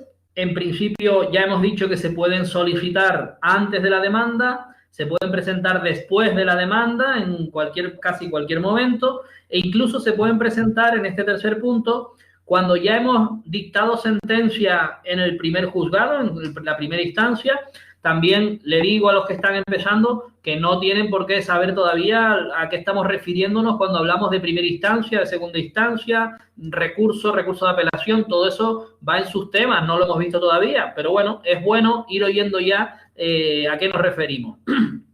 Cuando ya tengo resuelto en primera instancia mi juicio, tengo la sentencia y me interponen un recurso. Bien, apelación en este caso, vale. Ponen recurso de apelación y es entonces cuando yo le pido, en este caso a la audiencia provincial, por ejemplo, que adopte una medida cautelar. Bien, se puede solicitar. Y los recursos extraordinarios son el de casación y los extraordinarios que marca la ley. Pues bueno, en el trámite de esos recursos también se puede solicitar medida cautelar. La ley nos marca quién va a resolver esa medida como cosita anexa, aparte o antes incluso de entrar en el recurso, en la demanda o en el procedimiento, quién lo va a resolver. Si se presenta antes de la demanda, ningún problema. El tribunal que va a ser competente conforme a la ley. Dependerá mucho de qué tipo de procedimiento. Pues bueno, si yo estoy, el caso que hablábamos ahora con Macu, si yo estoy reclamando la propiedad de un inmueble, ¿dónde presentaré yo esa demanda? Juzgado del lugar donde se ubique la finca, domicilio del demandado o a mi elección, ¿vale? Hay un fuero de competencia que me dice cuál es el tribunal competente. Pues a ese es al que le tengo que pedir antes la medida cautelar. Le contaré toda la historia en la demanda, en el escrito donde yo lo solicite. Demanda no, en la solicitud de medida cautelar le contaré todo lo que pasa. Tengo esto, me lo han vendido, no me han pagado, tengo tal problema, voy a presentar demanda y quiero antes medida cautelar al mismo tribunal competente. Bien, si se solicita después de presentada la demanda, ya no hay ningún problema, ya tengo un tribunal que ha admitido, juzgado número 3 de La Laguna, de instancia, perfecto. A ese mismo es al que le voy a pedir la medida cautelar. Se puede solicitar el embargo, el depósito, la anotación de la demanda, etcétera, etcétera, ante ese tribunal. Si se solicita en fase de recurso o en fase de recurso extraordinario, al que resuelve ese recurso, audiencia provincial, si estábamos hablando de la apelación, Tribunal Superior de Justicia o casación, si fuera algún recurso de este tipo extraordinario, ¿vale? Casación al Supremo. Esas son las preguntitas en cuanto a competencia que nos podemos encontrar. Fíjense un detalle, cuando nos llega una demanda que se ha presentado, dime, Seo. Dale hacia atrás al artículo de antes. Artículo de antes. Momento para solicitar la... Al momento no he llegado todavía. Ah, vale. Ahora esto es solo la parte de competencia. Ahora se te había ido un punto, pero no, está bien. No, está para la otra, sí, yo sé lo que dice, sí. Nada, voy a terminar con la competencia y ahora vamos al momento procesal, sí. Miren, cuando a nosotros nos demandan, nosotros somos el demandado y recibimos un mal día por correo una demanda, nos notifican. Nosotros, una de las cuestiones que podemos impugnar es quién es el juzgado competente, ¿vale? Esto se hace a través de una herramienta o de un escrito que se llama declinatoria, pidiéndole al juzgado diciéndole que no es el competente y solicitando o bien el archivo o bien que se remita al juzgado que verdaderamente dice la ley que tiene que realizar todo el procedimiento y llegar a juicio y dictar sentencia. La ley marca quién es el competente en cada caso, ¿vale? Dependiendo de lo que pida y a quién se lo pida. En este caso de las medidas cautelares no cabe plantear esa declinatoria, ¿vale? ¿Por qué? Porque como contraprestación lo que dice es que será el propio tribunal al que se le solicite el que de oficio examina su propia competencia. Sin que nadie se lo tenga que pedir, de oficio, el propio juzgado tiene la obligación de controlar su propia competencia. Aquí voy a hacer un pequeño paréntesis y a modo de repaso definimos rápidamente estas 3 cuestiones. 1, la jurisdicción, y 2 y 3, la competencia objetiva y la competencia territorial. Estas 3 cuestiones son las que el propio tribunal al que se le solicite la medida cautelar tiene que examinar de oficio, sin que se lo pida ninguna de las partes. ¿Eso cómo se hace? Pues cuando nos presentan el escrito, eso se reparte y finalmente llega a la mesa del juez o del presidente o del que le toque resolver, ¿no? Del juez, vamos a decir, para no complicarlo. El juez se lee toda la demanda y entre esas cuestiones, aparte de dar el trámite, dice si es competente o no es competente, ¿vale? Examen de oficio. ¿Qué 3 cosas tiene que examinar? 1, la jurisdicción. Esto es muy lógico y obvio. Si es una cuestión penal, no la va a poder resolver el juez de lo civil, el juez de instancia. No, se la mandará a lo penal. Si es una cuestión mercantil, exactamente igual, ¿vale? Jurisdicción siempre lo asociamos a las distintas jurisdicciones o ramas del derecho. La civil, la penal, la contenciosa, la laboral son las que nosotros estudiamos. En gestión añadimos mercantil, que no deja de ser derecho civil en grande, ¿no? Extendido, pero tenemos juzgados específicos que conocen de todo lo mercantil. Pero bueno, también está la jurisdicción militar, ¿vale? O castrense, que nos la encontramos en el Supremo y en los distintos juzgados penales militares. Bueno, eso será fácil de estudiar por el juez, simplemente verá si es un asunto civil o penal y ya determinará que ese trámite está controlado, ¿vale? Es mi competencia. Pero luego nos encontramos con las competencias del asunto. Tenemos por un lado la competencia objetiva, esta que está aquí, que se refiere a la materia. La ley de enjuiciamiento civil también establece en función de la materia un desahucio, una reclamación de cantidad hasta 6.000 euros, más de 6.000 euros, menos de 6.000 euros, 12.000, un divorcio, ¿quién lo conoce? Un asunto de violencia de género, la ley también dice a qué juzgado va, ¿verdad? Bueno, pues esa es la competencia objetiva por materia. Y luego está la competencia territorial, es decir, en el ámbito de Santa Cruz, en el ámbito de la provincia de Las Palmas, en el ámbito de la Comunidad Autónoma de Canarias. ¿Quién es el competente en función del hecho, ¿vale? Donde haya, o lo que yo reclame. ¿Ante qué juzgado lo tengo que reclamar? Pues la ley también me marca todo eso. A modo de repaso, me falta una competencia que nosotros hemos estudiado también. Esto va para los que ya estamos a punto de aprobar, ¿vale? ¿Quién se acuerda cuál es esa competencia que me falta? Hemos visto la objetiva, hemos visto la territorial. Había una tercera competencia que también se puede examinar. Pero bueno, lo dejo ahí de pregunta, a ver quién se acuerda. ¿Qué puede ocurrir? Que en ese examen de oficio el tribunal dice que sí, que esa solicitud cumple los requisitos, que él es el competente y la jurisdicción es correcta. Pues mira, aceptamos el trámite y seguimos para adelante. Pero puede ocurrir que no, que alguna competencia esté mal, alguna competencia no le corresponda. Por lo tanto, sin hacer nada más, el juez o tribunal debe dictar este auto que está aquí. Auto por el cual se abstiene de conocer, no entra en el fondo del asunto, ni siquiera admite, y lo que hace es remitir a las partes. En ese auto le dice a las partes cuál es el juzgado competente, bien por materia o competencia objetiva, bien por territorio o audiencia territorial, quién es el que le corresponde, ¿vale? Mire, esto no es del juzgado de primera instancia, sino que es del TCJ, o esto no es de aquí de Tenerife, sino que es de Las Palmas, porque los bienes se hallan en Telde, ¿vale? Bueno, hay una excepción que puede venirnos a modo de pregunta, no es tan importante, pero nos puede venir por pregunta, que aunque no sea competente, por fuero legal dispositivo, las partes hayan acordado someterse a los juzgados de Santa Cruz de Tenerife, ¿vale? Nosotros sabemos que en la mayoría de casos no se puede optar por el juzgado que quieres que te enjuicie. Si hay algún problema, si hay alguna cuestión con tu contrato, con tu negocio, queremos someternos a los juzgados de no sé dónde. Pero hay algunos supuestos en los que sí. Bueno, a eso le llamamos fuero legal dispositivo, que bien la ley o bien el propio contrato que sea, disponen, las partes están de acuerdo en someterse a los juzgados de no sé dónde. Pues en ese caso, aunque no fuera el competente, puede asumir la medida cautelar, el trámite de la medida cautelar. Bien.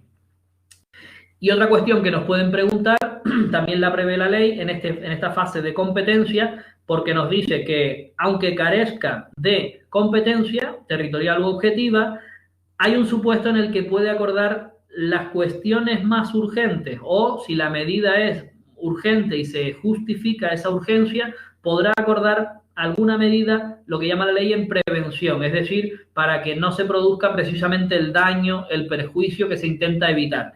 En este caso, pues hablaríamos de si hemos pedido un embargo preventivo de los camiones que tienen la nave fulanito de tal, si justificamos que se está llevando los camiones, los está destruyendo, los está vendiendo, etcétera, etcétera, aunque el juzgado no fuera competente, podría entrar a conocer en prevención, simplemente para que el daño no vaya más o para que no se cause ese perjuicio, o sea, inútil la medida, acordar pues alguna medida relacionada con esos bienes, en este caso vehículos, ¿vale? ¿Se entendieron estos dos conceptos, los de fuero legal y en prevención? Sí, vale, pues, muy bien. Aquí te contesta Javi, funcional. Perfecto, exactamente.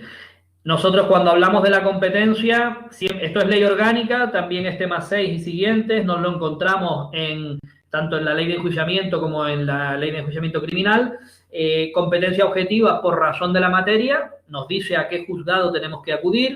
Competencia territorial de cada asunto en función del ámbito, la planta, etcétera, etcétera, si corresponde a Güímar, Tenerife, Santa Cruz, la comunidad autónoma, etcétera, etcétera. Y la última es competencia funcional. ¿Qué decimos cuando es competencia funcional?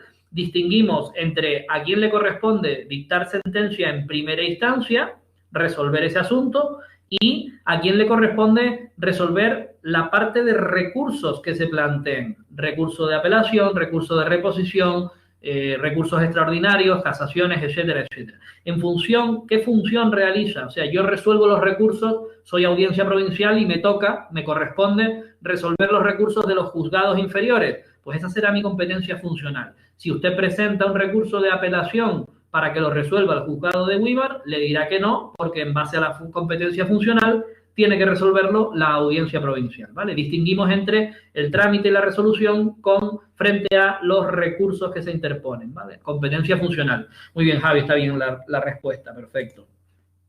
Bueno, entramos de lleno en las características, porque claro, lo de las medidas cautelares ya podemos hacernos una idea de que tienen carácter provisional, de que se marca un tiempo, de que tiene que existir alguna situación de importancia para que me la concedan, ¿verdad? Porque no es que la pides y te la dan. Pues bueno, ahora vamos a entrar a pedirla, ¿vale? A ver estas características. Tenemos que entender que hay características principales y elementos esenciales. No importa esas palabras, sino que son determinados requisitos que se tienen que dar. En primer lugar, vemos como la ley nos permite una vez más cualquier actuación, cualquier medida. No son solo las que hemos visto en el artículo 727, el embargo, etcétera, etcétera, sino que es entre otras. Por lo tanto, cualquier actuación que tenga estas características va a poder ser una medida cautelar. En primer lugar, que realmente cumpla su objetivo. Hemos dicho que es para garantizar un resultado en una sentencia, de una sentencia favorable, pues oye, tendrá que ser una medida que tienda a eso, que haga posible que mi sentencia se haga efectiva cuando gane. Bien, muy bien. También tiene que ser una medida, aquí habla de un poco proporcionalidad, ¿vale? Podríamos hablar de ese principio de que sea una medida proporcional a lo que se está pidiendo en el pleito y a esa posible sentencia favorable. Una medida que no se pueda sustituir por otra que cumpla exactamente igual, que sea igualmente eficaz, pero que le cause menos perjuicio al demandado, ¿vale? Porque si esa medida menos perjudicial y que también cumple existe, el juez no te la va a conceder, te va a decir que por qué no optas por la que es más justa o más proporcional para el demandado, ¿vale? Por último, los requisitos que ya nos imaginábamos, la ley por fin los desvela. Tiene que ser temporal, tiene que ser provisional, tiene que estar condicionada, obviamente, al resultado de la sentencia y también susceptible de modificarse o incluso de dejarla sin efecto. Bien, pues todas estas características se cumplen en las medidas que hemos estudiado, que hemos enumerado antes y en cualquier otra que justifique yo para el caso concreto, ¿vale? Pero siempre se tendrán que cumplir estas cuestiones y será el tribunal o el juez el que lo valore y me diga sí o me diga no. Entonces ya empezamos a ver que no es tan fácil como veíamos al principio, que yo pida lo que pida, ya lo tengo ahí, como si dijéramos, atado a expensas de mi sentencia, ¿no? Sino que hay que cumplir todos esos requisitos. Por otro lado, se puede acordar, como ya dijimos, órdenes del juzgado para hacer o no hacer determinadas conductas durante un tiempo y siempre que cumpla esos requisitos, o prohibiciones de hacer, obligar a hacer una conducta, obligar a no hacer o dejar de hacer, ¿vale? Y todo esto, recordar siempre, por si nos lo preguntan, sin que el juez o tribunal prejuzgue de ninguna manera el fondo de la cuestión o el posible resultado de la sentencia que tiene que dictar, ¿vale? Eso no lo puede hacer. Se tendrá que ceñir estrictamente a criterios objetivos de proporcionalidad, de provisionalidad, si se dan o no. Por otro lado, además de esos requisitos generales o esenciales, tenemos otros que se valoran en función de la medida en concreto, del asunto en concreto. Podemos llamarlos elementos esenciales de las medidas cautelares, ¿vale? Aunque aquí pongo yo requisitos generales es que se tienen que dar en todo caso, ¿vale? Pero la esencia de la medida cautelar está en estas dos cuestiones. Tanto para los que empezaron más o menos recientemente como para los que ya me han oído esto en varias ocasiones. Olvidarse de los latinajos que yo pueda decir aquí. Cuando digo latinajo me refiero a esto. Periculum in mora, fomus boni iuris, olvídense, ¿vale? Lo importante es que ustedes se queden o entiendan a lo que me refiero, ¿vale? A lo que la ley o el artículo se refiere. Que se aprenden el articulito tal cual, mejor que mejor, ¿vale? Yo lo pongo porque a veces resulta curioso y vamos, porque en la carrera lo estudiábamos así y me acuerdo todavía desde ese momento. El latín, pues siempre se te queda un poquito más marcado. Periculum in mora, muy fácil. Peligro de la mora procesal. El artículo lo pone así. Claro. Dime. Me pregunta Yaisa. Sí. Si lo del fuero legal dispositivo es lo mismo que la sumisión tácita. Sería sumisión expresa. Cuando hablamos de sumisión, efectivamente es lo mismo. Las partes de común acuerdo en un contrato o en un momento concreto deciden someterse a un juzgado, ¿vale? Lo que ocurre es que nosotros distinguimos tácita, es decir, se entiende pero no está escrito, se sobreentiende que se someten a los juzgados de Madrid porque del contexto del contrato se puede presumir, etcétera, etcétera. Sumisión tácita, a la sumisión expresa, donde efectivamente ponemos una cláusula escrita donde decimos que en caso de discrepancia con el contrato serán competentes los juzgados de no sé dónde, ¿vale? Y ese juzgado difiere, no es el mismo que el que dice la ley, ¿vale? Ahí estaríamos efectivamente en un caso de sumisión expresa o tácita si se diera el caso, sí. Es lo mismo, el fuero dispositivo.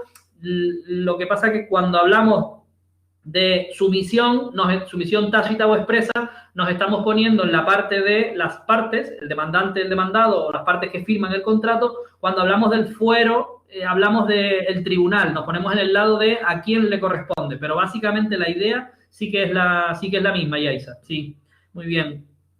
Vale, y saber eso, que la mayoría de veces no se permite, casi todos los procedimientos excluyen la sumisión o excluyen el fuero dispositivo, pero sí que hay algunos casos en los que, bueno, pues como este, si las partes han pactado que las medidas cautelares se vean en ese juzgado, pues se hará así.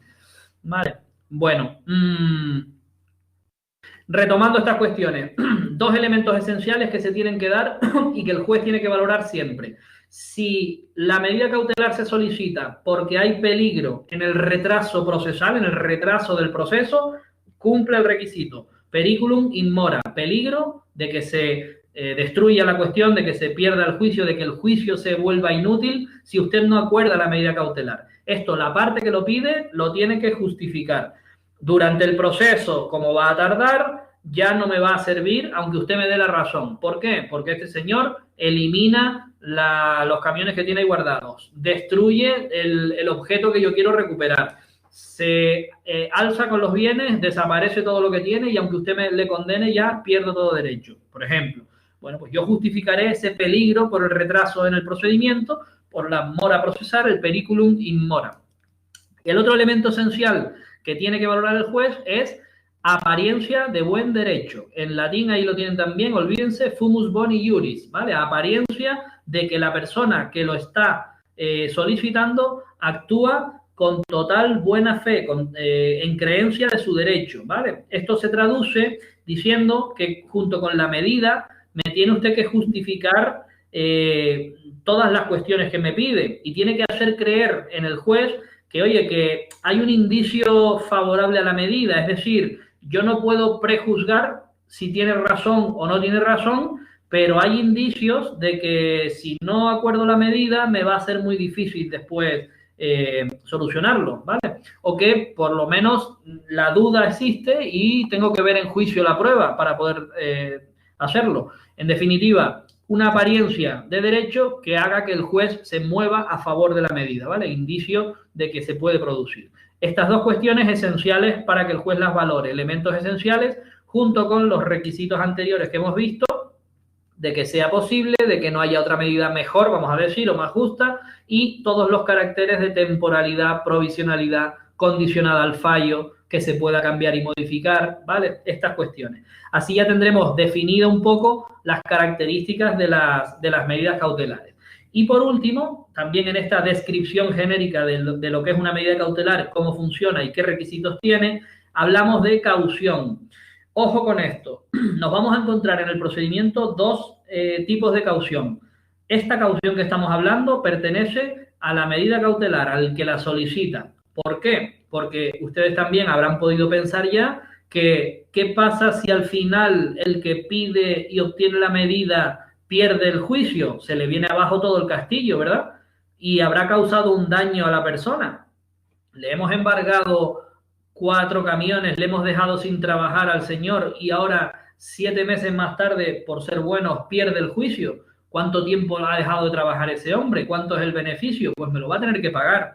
Claro, porque son daños y perjuicios que al deudor que gana el juicio le causa la medida. Bien, ¿cómo lo solucionamos? Oye, pues salvamos eso junto con la solicitud prestando caución. ¿Qué es una caución? Artículo 529.3. Se puede prestar en dinero. Yo puedo ingresar en la cuenta del juzgado dinero en garantía de que si pierdo, pago. Si usted pierde el juicio, le pago a este señor el tiempo que haya estado sin trabajar o los daños que le haya causado. Un pierde paga, ¿vale? Lo puedo prestar mediante aval bancario a primer requerimiento. El banco me avala porque soy buen cliente y si pierdo, tiro del aval que me ha dado el banco a primer requerimiento en cuanto se lo pidan. Y otras medidas que establecen, otras formas de prestar caución que fija el 529.3. Tampoco es tan relevante.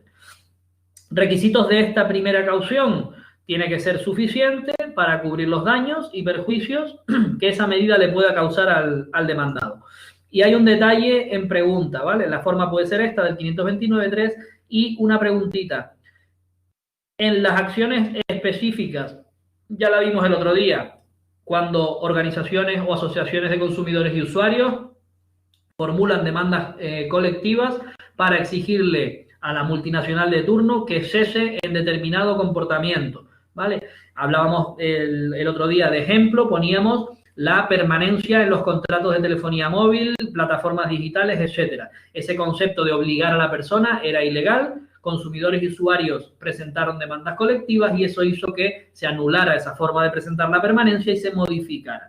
En ese tipo de demandas que se vayan a plantear o que estén planteadas, el juez al que le piden la medida cautelar, que podría ser un embargo masivo de cuentas o podría ser que no cobrara las cuotas que estuvieran afectadas a esa permanencia, por ejemplo, porque estamos en trámite de un juicio, el juez, el tribunal, podrá perdonar la caución. Oiga, usted es una asociación de consumidores, yo veo que cumple todos los requisitos, peligro de tal, apariencia de buen derecho, la medida que me pide es justa, no le exijo caución. Además, esta empresa tiene solvencia suficiente, lo justifico y no le exijo caución. Es el único caso, ¿vale? Recordarlo por si en alguna preguntita nos ponen la famosa coletilla, ¿vale? El siempre tal, en ningún caso, salvo que, pues aquí en este caso buscaríamos salvo la acción de cesación para supuesto de consumidores y usuarios, ¿vale? O la que se ajuste en este caso. Bueno. Esto ya lo hemos visto, cuáles son, entre otras, las medidas. Vimos todas más o menos. Si existe alguna duda, pues la vamos viendo. Y repasamos ligeramente el procedimiento. Yo creo que sí que nos va a dar tiempo a terminarlo. Lo que me comentaba SEO del momento en que se solicitan. El artículo 730 ya entra un poco en el procedimiento. Lo normal, lo ordinario, lo común es que se soliciten en el mismo momento en que se plantea ya en el juzgado competente la demanda. Al presentar la demanda, en la misma demanda, mediante la famosa fórmula del otro sí, pues otro sí digo que solicito medida cautelar, ¿vale? Pues bueno, esa sería la forma ordinaria o común o general. Pero como hemos dicho, se puede presentar también antes de la demanda y tras la demanda. Cuando presentemos antes de la demanda, siempre tenemos que pensar en urgente y necesario, ¿vale? Urgente porque razones de tiempo, razones de que está ocurriendo ya algo, lo indican, y necesidad porque si no se hace, aunque usted me dé la razón en el pleito, no me sirve para nada, ¿vale? Lo que acabamos de ver de los requisitos esenciales. Justificarlo, acreditarlo con documentos, etcétera. Y por eso lo presento antes de la demanda. Cuestión importante con estas que se solicitan antes de la demanda, un plazo importante que sí se tienen que aprender, que es el plazo en el que yo, desde que me den la medida cautelar, tengo para presentar efectivamente la demanda. Pues son 20 días. Si en los 20 días siguientes de que me concedan la medida cautelar, yo no presento la demanda y pido que esa medida se mantenga, primero, me dejan sin efecto la medida, con lo cual, si he trabado un embargo, desaparece, y además, en el propio decreto, el letrado me puede condenar en las costas del procedimiento que no haya puesto, o el de medidas, y por los daños y perjuicios que yo haya podido ya causar. ¿Ok? Eso es importante tenerlo, eso es el artículo 730 de la ley. 20 días más costas y daños si no presento la demanda en plazo. Con respecto a la que se pide tras la demanda... Un momentito, ¿los días son hábiles o naturales? Vale, vamos a analizar esto. Estamos en el 730. Leo y dice... si no se presentara en los 20 días siguientes a su adopción. ¿Qué nos dice la ley sobre cómo contamos los días para saber si son naturales o si son hábiles? La ley nos dice que si la ley no establece nada, simplemente nos dice que establece un plazo de días, diremos que son días hábiles. Si la ley nos establece el plazo en meses o en años, deberemos entender que nos está hablando de días, de meses o años, de un plazo en días naturales. Efectivamente. Cuando nos habla de días, nos puede decir simplemente días o días naturales, ¿vale? Eso, creo que solo está en un caso en el Código Civil que habla de días naturales, pero olvídense. Cuando nos habla de días, son hábiles porque no nos dice nada más. Y cuando nos establezca meses o años, siempre entenderemos que son naturales. La diferencia está en que en los hábiles excluimos, es decir, quitamos y no contamos los sábados, los domingos y los festivos. Eso se tiene que quitar y no los contamos. Del viernes saltamos al lunes y si hay un día festivo, al martes. ¿Ok? Sin embargo, en el plazo contado natural, fecha natural o plazo natural, contamos todos los días, de fecha a fecha. Si me marca un mes, a partir del día 30, pues 30 de enero del 2020 hasta 30 de enero del 2021. Cuento de fecha a fecha. No cuento días hábiles o no hábiles. Si esa pregunta te la ponen en el examen, te la van a poner tal cual está en la ley. 20 días siguientes a su adopción, con esa coletilla. Vale. Perfecto, es buena pregunta porque nos sirve para reemplazar esa cuestión de plazos que es importante. Lo último, las medidas tras la demanda, es decir, he presentado la demanda y luego se me ocurre o me acuerdo de la medida cautelar, solo la podré presentar, por eso le hemos puesto en grande la coletilla del solo, si existen hechos o circunstancias que lo justifiquen en ese momento, ¿vale? No me vale decir, ay, es que se me olvidó, pero quiero el embargo preventivo, quiero el depósito de los bienes. No, tiene que ser que desde la demanda hasta ahora haya ocurrido algo que justifique la adopción ahora y antes no de la medida cautelar, ¿vale? Bueno, medida cautelar, ¿qué pasa después? Es decir, se concede la medida cautelar y empieza la vida a seguir. Supongamos que incluso en 20 días pongo la demanda o la solicito junto con la demanda. ¿Qué pasa? Pues que el procedimiento va a seguir su cauce y terminará en algún momento, ¿vale? Si me da la razón, pues yo podré pedir que se mantenga la medida. Ahora veremos el plazo. Pero si pierdo el pleito, la medida inmediatamente se deja sin efecto. Por eso la ley nos dice que cuando haya sentencia condenatoria o un auto equivalente, es decir, otra resolución que también condene a pagar o a alguna obligación, se mantiene la medida exclusivamente en este plazo, es decir, el famoso artículo 548 que le da al condenado, al demandado que ha sufrido la sentencia de condena, la posibilidad de cumplimiento voluntario. 20 días para cumplimiento voluntario, artículo 548 de la ley. Es el plazo normal para presentar recursos o para cumplir de forma voluntaria. Si no cumple en ese plazo, lo siguiente que es pedir la ejecución, la demanda ejecutiva, para hacerle cumplir lo que sea, pagar, hacer, no hacer, etc. Se mantienen durante este plazo y si el ejecutante no presenta inmediatamente esa ejecución, pues entenderemos que ya no se mantiene la medida cautelar. Consecuencias prácticas de esto. Si yo tengo un embargo de una cuenta por el importe exacto de lo que me han condenado en la sentencia, le han condenado a 20.000 euros y yo tengo una medida cautelar de embargo de 20.000 euros. Genial. Yo estoy atento. Si en los 20 días siguientes a la firmeza de la sentencia no me paga, inmediatamente pido la ejecución. Y lo que pido es que esa medida cautelar se convierta en medida ejecutiva, se convierta en una medida de embargo de saldo en cuenta, de las que hemos visto en la ejecución dineraria. Por lo tanto, los requisitos de temporal, provisional, condicionado, etcétera, etcétera, en la demanda de ejecución los quito y los convierto, bueno, el juzgado los convierte en un embargo de saldo en cuenta. Por lo tanto, lo siguiente es entrégueme el dinero y archivo, porque ya está pagado. Ahora, si yo dejo pasar en vez de esos 20 días del 548, 30, 40, un mes, 2 meses, etcétera, etcétera, el juzgado me dirá que ya no procede el embargo. Oiga, usted tenía que haber pedido esto antes, en los 20 días. O sea, a los 20 días, no después, al año y medio. Con lo cual, alza la medida, le devuelve el dinero al señor y abre la ejecución para nuevo embargo. El señor coge su dinero, se va y ahora tú tienes que correr en la ejecución detrás de él. ¿Se entiende eso con palabras de andar por casa, más o menos? ¿Vale?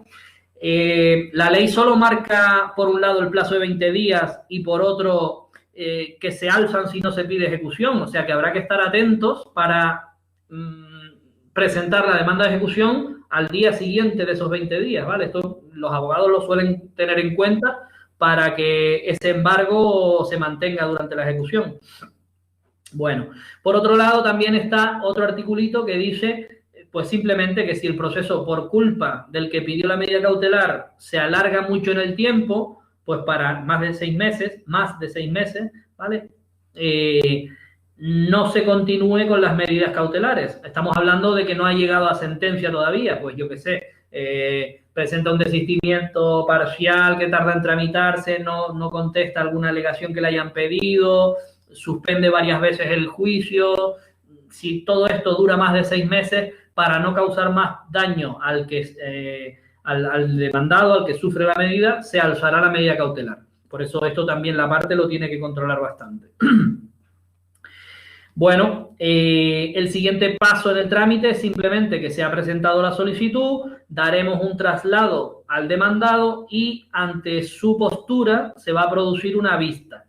La solicitud, ¿cómo tiene que ser? Pues ya nos podemos imaginar, muy clara, muy precisa, dice la ley, y justificada. Aquí tenemos que volver a recordar todos los requisitos de la medida cautelar. ¿Por qué la pido? Apariencia de buen derecho, necesidad porque si no voy a tener peligro por la mora procesal, temporalidad, etcétera, etcétera. Acompañaré los documentos que yo tenga a mi favor y, muy importante, la parte, el de solicitante, debe pedir toda la prueba en la solicitud. Ya no va a tener más oportunidad. La ley incluso dice que precluye la posibilidad de pedir prueba con la solicitud. Traducido, lo debes pedir todo en la solicitud, toda la prueba, ¿vale? Porque si no, ya no se te admite ni en la vista ni a posteriori ninguna prueba más. Eso lo marca la ley y nos lo aprendemos así tal cual. En ese escrito de solicitud es donde también ofrece la caución. Se me olvidó antes hablar del segundo tipo de caución que nos vamos a encontrar en las medidas cautelares. está la caución que presta el solicitante para cubrir los posibles daños y perjuicios si pierde finalmente el juicio, y está la caución que puede prestar el demandado para evitar la medida cautelar.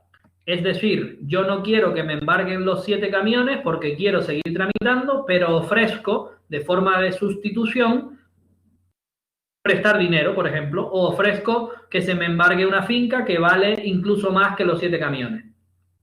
Eso se llama caución sustitutiva. Esa la veremos en el último punto, yo creo. Bueno, recordar que se podía pedir antes de la demanda, por razones de urgencia, que se acuerde la medida cautelar. Pues bueno, también se puede pedir que no haya traslado al demandado, simplemente que se resuelva directamente y que se acceda a la medida cautelar. Esto solo va a ocurrir en unos casos muy concretos, cuando sea urgente y se trate de cesar actividades o prohibir que se sigan realizando actividades ilícitas, sobre todo estas cuestiones de marca, falsedad, patente, propiedad intelectual o industrial, todo eso. En estos casos, que son escasos y los jueces no se suelen meter mucho, salvo que sea muy claro la urgencia y la necesidad, se dictaría un auto directo, ¿vale? No habría ni traslado al demandado ni vista, simplemente se acuerda. Ahora bien, sobre ese auto cabe la oposición. Por eso la ley dice, no hay recurso, pero sí hacemos el trámite de oposición.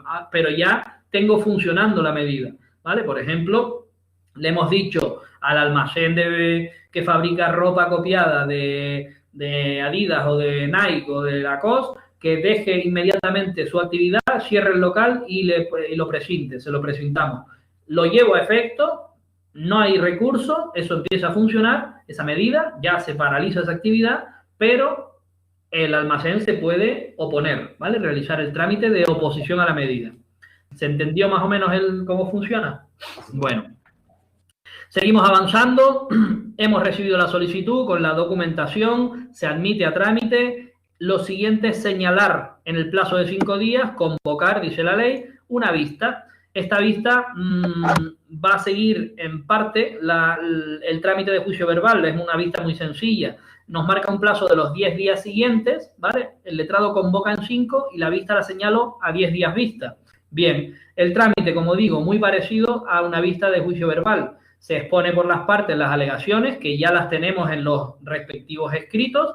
Se admite la prueba, en este caso, y se puede plantear incluso el reconocimiento judicial. Recordar solo en qué consiste esto del reconocimiento judicial, es solicitarle al tribunal que lleva el pleito o al juzgado, al juez, que visite o que realice inspección del lugar, de la finca, de la nave, del local, etcétera, etcétera, ¿vale? Que se practique ese reconocimiento, pues para determinar, por ejemplo, una cuestión de deslinde, amojonamiento de fincas o unos daños que se han producido en la finca colindante o el incendio que ha producido una nave en otra, los daños y perjuicios, en fin, que el juez lo vea de primera mano. Se desplaza el juez, las partes, al lugar y se practica este reconocimiento judicial. Ojo, porque he dicho, se tramita la vista casi como juicio verbal, ¿vale? El casi está en esta última frase. Las resoluciones que se adopten de forma oral en la vista, no cabe recurso alguno sobre ellas. Pregunta al chat o pregunta a todos los que están ahí, ¿por qué digo que aquí no y en el juicio verbal sí? ¿Qué recurso es el que se puede interponer en estas vistas de juicio verbal, por ejemplo? O en la audiencia previa de un ordinario, por ejemplo. Aquí menciono a Tania porque esta semana me lo preguntó exactamente en otra pregunta de otro tema. ¿Qué recurso cabría en estas vistas que no cabe en esta vista de medida cautelar? Bueno, continuamos un poquito.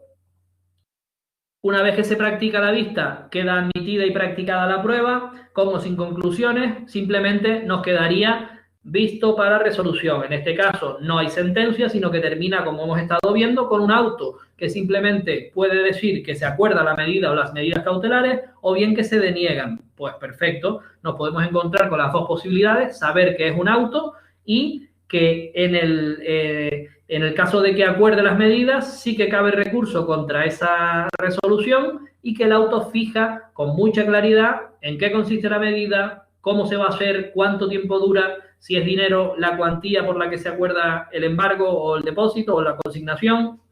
Y si las deniega, cabe recurso de apelación con el matiz o con la coletilla de que se tramitará de manera preferente, ¿vale? Esto quiere decir que va a resolverse bastante más rápido que los recursos de apelación ordinarios, ¿vale? Apelación preferente. Porque es una medida denegada que puede estar perjudicando al demandante, al que la pidió, ¿vale? Ya te contestó. También nos dice la ley que estas medidas se pueden reiterar si las circunstancias cambian o si ha variado alguna cuestión, pues bueno, no hay ningún problema. Con respecto a la caución, ya hemos visto que el solicitante tiene que prestar u ofrecer caución. La caución se fija por el tribunal, ¿vale? No lo hacemos en el auto que resuelve la medida, sino antes. Se fija por providencia. Son dos los requisitos que tiene que valorar. Uno, si es idónea. Por ejemplo, no sería idónea un aval que no fuera bancario o que no fuera el primer requerimiento. El tribunal lo echaría para atrás y no lo admitiría. Una cantidad en dinero, pues sí, la aceptamos, perfecto. También tiene que valorar que sea suficiente. Esto es más fácil de determinar en función de lo que pida, si llega o no llega o si es suficiente. Bien. Y la prestación tiene que ser antes de cualquier acto de cumplimiento. Siempre se suele hacer así. Lo primero que se valora es por providencia la idoneidad y suficiencia, se notifica y cuando la parte presta esa caución es cuando hacemos el trámite, ¿vale? De señalar para vista, etcétera, etcétera, con la caución ya fijada. Esa caución, luego, cuando se produzcan los hechos, se va a devolver o no. Si se gana el pleito y todo va conforme a lo que yo pensaba, me devolverán el dinero y yo me habré quedado con la medida cautelar y con la sentencia. Todo perfecto. Si pierdo el juicio, habrá una liquidación de daños y perjuicios, que acabamos de estudiar hoy, con el 712, y tiraremos de esa caución que está ingresada en la cuenta del juzgado para pagarle al demandado que ganó el pleito y posiblemente también yo habré sido condenado a las costas del procedimiento, ¿verdad? El último, estoy pintando esto. Creo que es el último apartado, si no me equivoco, es la oposición. Es el trámite que tiene el demandado al que le solicitan una medida, pero en el caso de que me la pidan sin audiencia al demandado, ¿vale?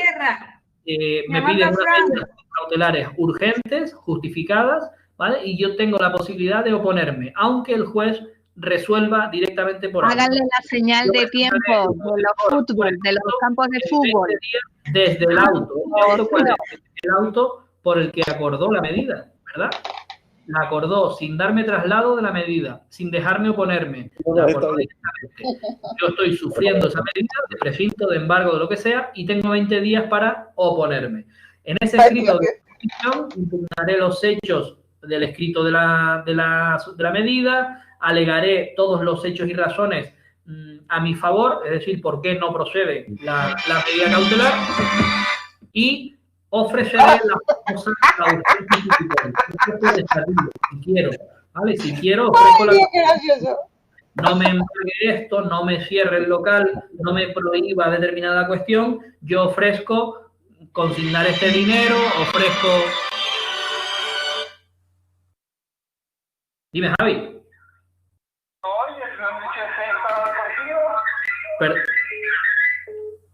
Dime, Seo. Acabo de colgar. Te están partiendo porque... Tú nos estás viendo. Hale señales con el oído. A ver.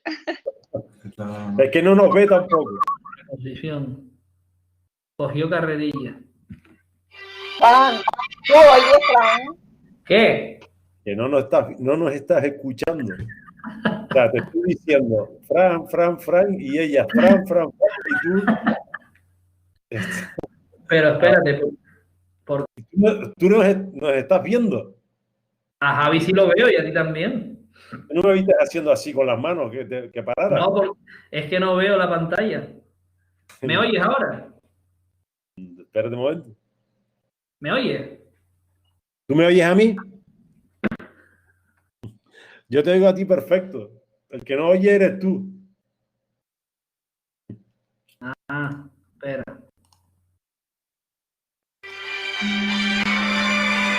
¿Ahora? ¿Me oye? Yo te oigo a ti perfecto, pero tú no nos oyes a nosotros. No, no les oigo.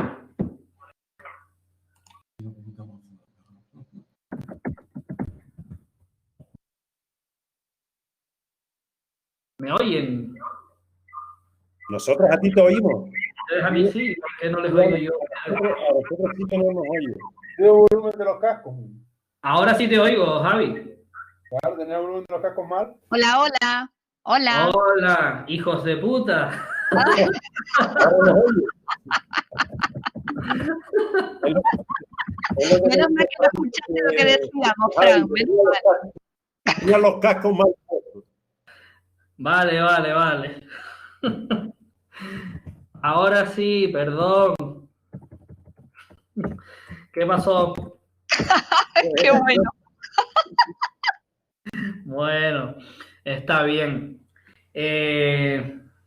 No sé, ustedes me oían perfecto, ¿no? Entonces.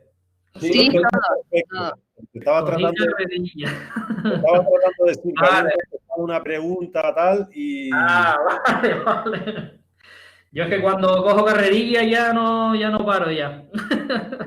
Bueno, ¿cuál era la que nos quedaba, la pregunta?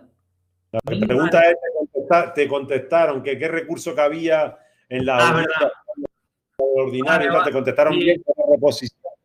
Pero Y ahora bueno, lo estoy viendo, vale. yo creo que deberías de dejarlo aquí y acabar Sí. el próximo día con los artículos Nada, que te quedan. Sí, no nos queda sino 2 o 3. No te quedan Mire, 4 artículos. sí, les digo, cuando yo empiezo a hablar en la pantalla mía solo se ve el texto de las diapositivas. Yo no creo que ustedes igual, no lo sé, pero es que si lo hago pequeño creo que se les hace a ustedes también pequeño. Entonces yo no veo ni la parte del chat ni las cámaras. Entonces yo voy a ciegas, si SEO no me para, o cuando habla Macu o Elisa o cualquiera. Por eso les digo siempre que hablen, porque así yo les entiendo, me doy cuenta. En el chat no solo SEO se da cuenta. Vale.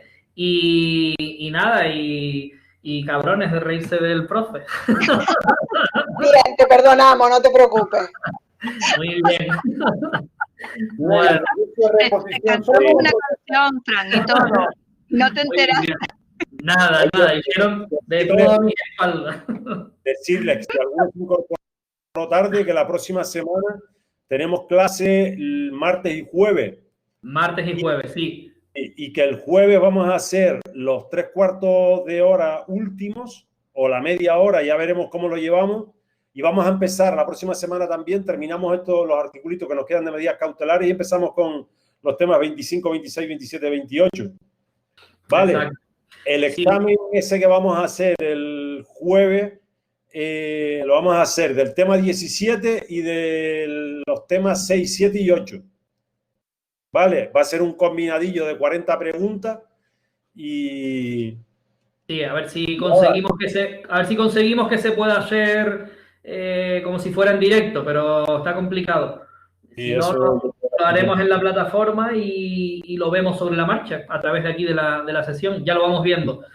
Y una cosita, para los temas, aparte del tema, pues yo qué sé, 24, 25, 26, 27, 28, en cada uno tienen el tema. Luego, a lo largo de los temas, en legislación, tienen, por ejemplo, la ley orgánica entera, el reglamento completo, civil, la parte de civil, y tienen una parte específica que dice los artículos, como si dijéramos, más importantes. Eso sirve para 2 cuestiones, para seguir un poco la clase, ¿vale? Porque ya les digo que nos va a hacer falta tener la ley orgánica. Yo siempre digo que la tengan en papel para seguirlo por la diapositiva y por el papel. La ley orgánica, y verán ustedes que saltamos, por ejemplo, volvemos a la ley de enjuiciamiento civil y después nos vamos a una parte de la ley de enjuiciamiento criminal. ¿Por qué va a ocurrir esto? Pues por una sencilla razón. Cuando veamos qué es una sentencia o cuando veamos qué es un mandamiento al registro, las 3 leyes o incluso las 4 leyes, civil, penal, contencioso y laboral, incluso la ley orgánica, nos hablan de eso. Entonces, al preparar el tema, es bueno tener lo que dice la ley orgánica, lo que dice civil, lo que dice penal, pues por ejemplo sobre un exhorto o una colaboración del juzgado, una comisión internacional que se envía a otro país. Todas las leyes nos van a decir en esa rama del derecho cómo se hace, en ese procedimiento cómo se hace y qué normas tiene. Y la ley orgánica, estableciendo unas pautas generales, nos habla también de todo eso. Esa es la razón de que vayamos saltando, pero vamos, todos los temas que ustedes encuentren por ahí hablan de las distintas leyes, que es lo que nos toca a nosotros trabajar. Decirles que no quiere decir que vemos el artículo 248 de la Ley de Enjuiciamiento Civil y después saltamos al 250 de la Ley de Enjuiciamiento Criminal. Es un momento determinado. Vamos a ir organizados viendo, digamos... civil, penal, exactamente, sí. Por tramos, pero referido a las mismas cuestiones. Dos o tres artículos a la ley. No preocuparse mucho. Y eso ya empezamos el próximo día. O sea, tenerlo ya listo desde el 24 para... Ley orgánica y ley de enjuiciamiento civil, eso lo tienen que tener el próximo día en la mesita para empezar a hacer... Efectivamente.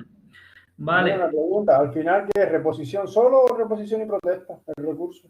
Reposición y si no cabe reposición. Es una pregunta con trampa, porque yo pregunté por el recurso. Entonces la respuesta sería reposición, porque es verdad que cabe protesta, pero la protesta sabemos que no es un recurso. La protesta es, como bien dice, un pataleo necesario, una formalidad que debe hacerse constar en la vista o en la audiencia previa del ordinario. La ley marca eso. Usted podrá recurrir de forma oral ante la resolución que el juez ha dicho también de forma oral. Señoría, recurro en reposición por esto y por esto. Le da un traslado, la otra parte se opone y el juez resuelve esa reposición directamente. Eso que se hace de forma oral significa que ya hemos resuelto el recurso de reposición. Ahora bien, ante una denegación del recurso, yo formulo protesta. ¿Para qué nos sirve decirle en un juzgado en la vista, señoría, formulo protesta? Los abogados siempre decimos, formulo protesta a efectos de segunda instancia. ¿Qué quiere decir eso? Que si yo pierdo ese juicio o pierdo luego el ordinario por lo que sea, voy a usar ese recurso que usted no me dio la razón para el recurso que voy a poner contra la sentencia. Por lo tanto, bueno, esa pregunta no nos la harán así, nos dirán qué recursos o qué... si nos ponen qué recurso, cuidado, porque si la respuesta pone reposición en una y reposición y protesta, como dice Javi, yo impugnaría eso, porque la protesta en sí no es un recurso, ¿vale? Pero bueno, normalmente nos dirá qué trámite cabe o qué se puede impugnar, entonces ahí sí cabe recurso y cuando me digan que no, protesto para luego recurrir la sentencia, ¿ok? ¿Por dónde nos conectamos, Carmen? Yo creo que pondremos la sesión en el 24, que es el primero, y ya para la... 25, muchachos. Espérate, lo miro en el primero que hable de actos de comunicación, es el 25, perdón, pues empezaremos en el 25, en la sala del tema 25, ¿ok? Ahí lo pondremos. Ok. Bueno, pues en principio nos quedamos por aquí, salvo que haya dudas por ahí razonables. Hola, Fran. Dime.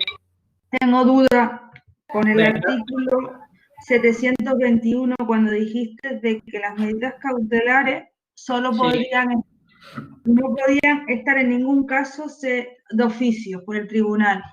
Sí. ¿En qué caso en los procedimientos especiales Sí. podrían ellos acordarlas de oficio?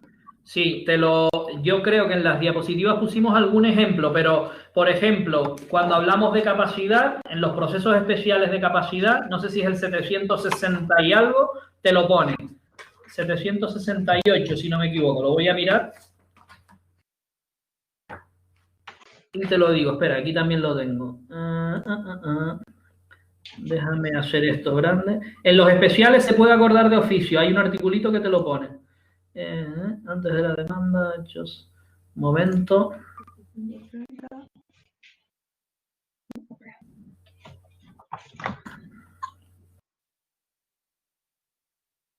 Se tramita, justifiquen. Más atrás. Aquí. Estaba creo que en la primera. A ver, estoy llegando. Este tampoco.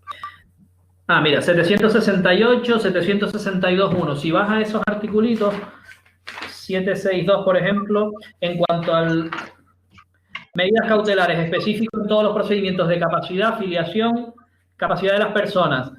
El tribunal, el Ministerio Fiscal, cuando tenga conocimiento de una incapacitación, adoptará de oficio las medidas que estime necesarias antes de que se declare la incapacidad verdaderamente, ¿vale? Esto es para proteger al presunto incapaz siempre. Y el 768 también, en la filiación, los procesos de paternidad y maternidad, te habla específicamente de que durante todo el procedimiento el tribunal podrá acordar medidas de protección. Aquí siempre son procedimientos con, pues, tanto el hijo, a lo mejor, o alguno de los miembros de la familia está en situación desprotegida y hay que acordar medidas cautelares, aunque todavía no se haya resuelto el fondo de la paternidad, ¿vale?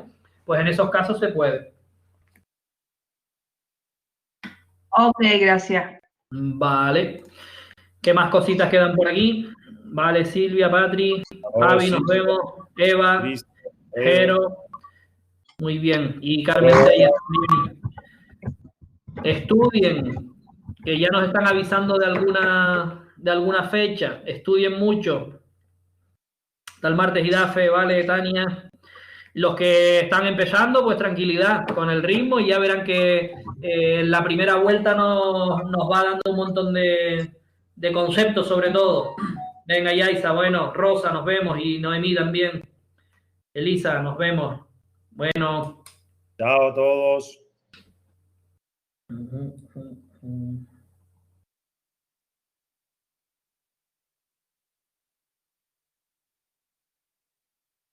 No sé cómo bajé el volumen, no sé cómo se me bajó. Se me quedó ahí. Eso, me da que fue por los cascos.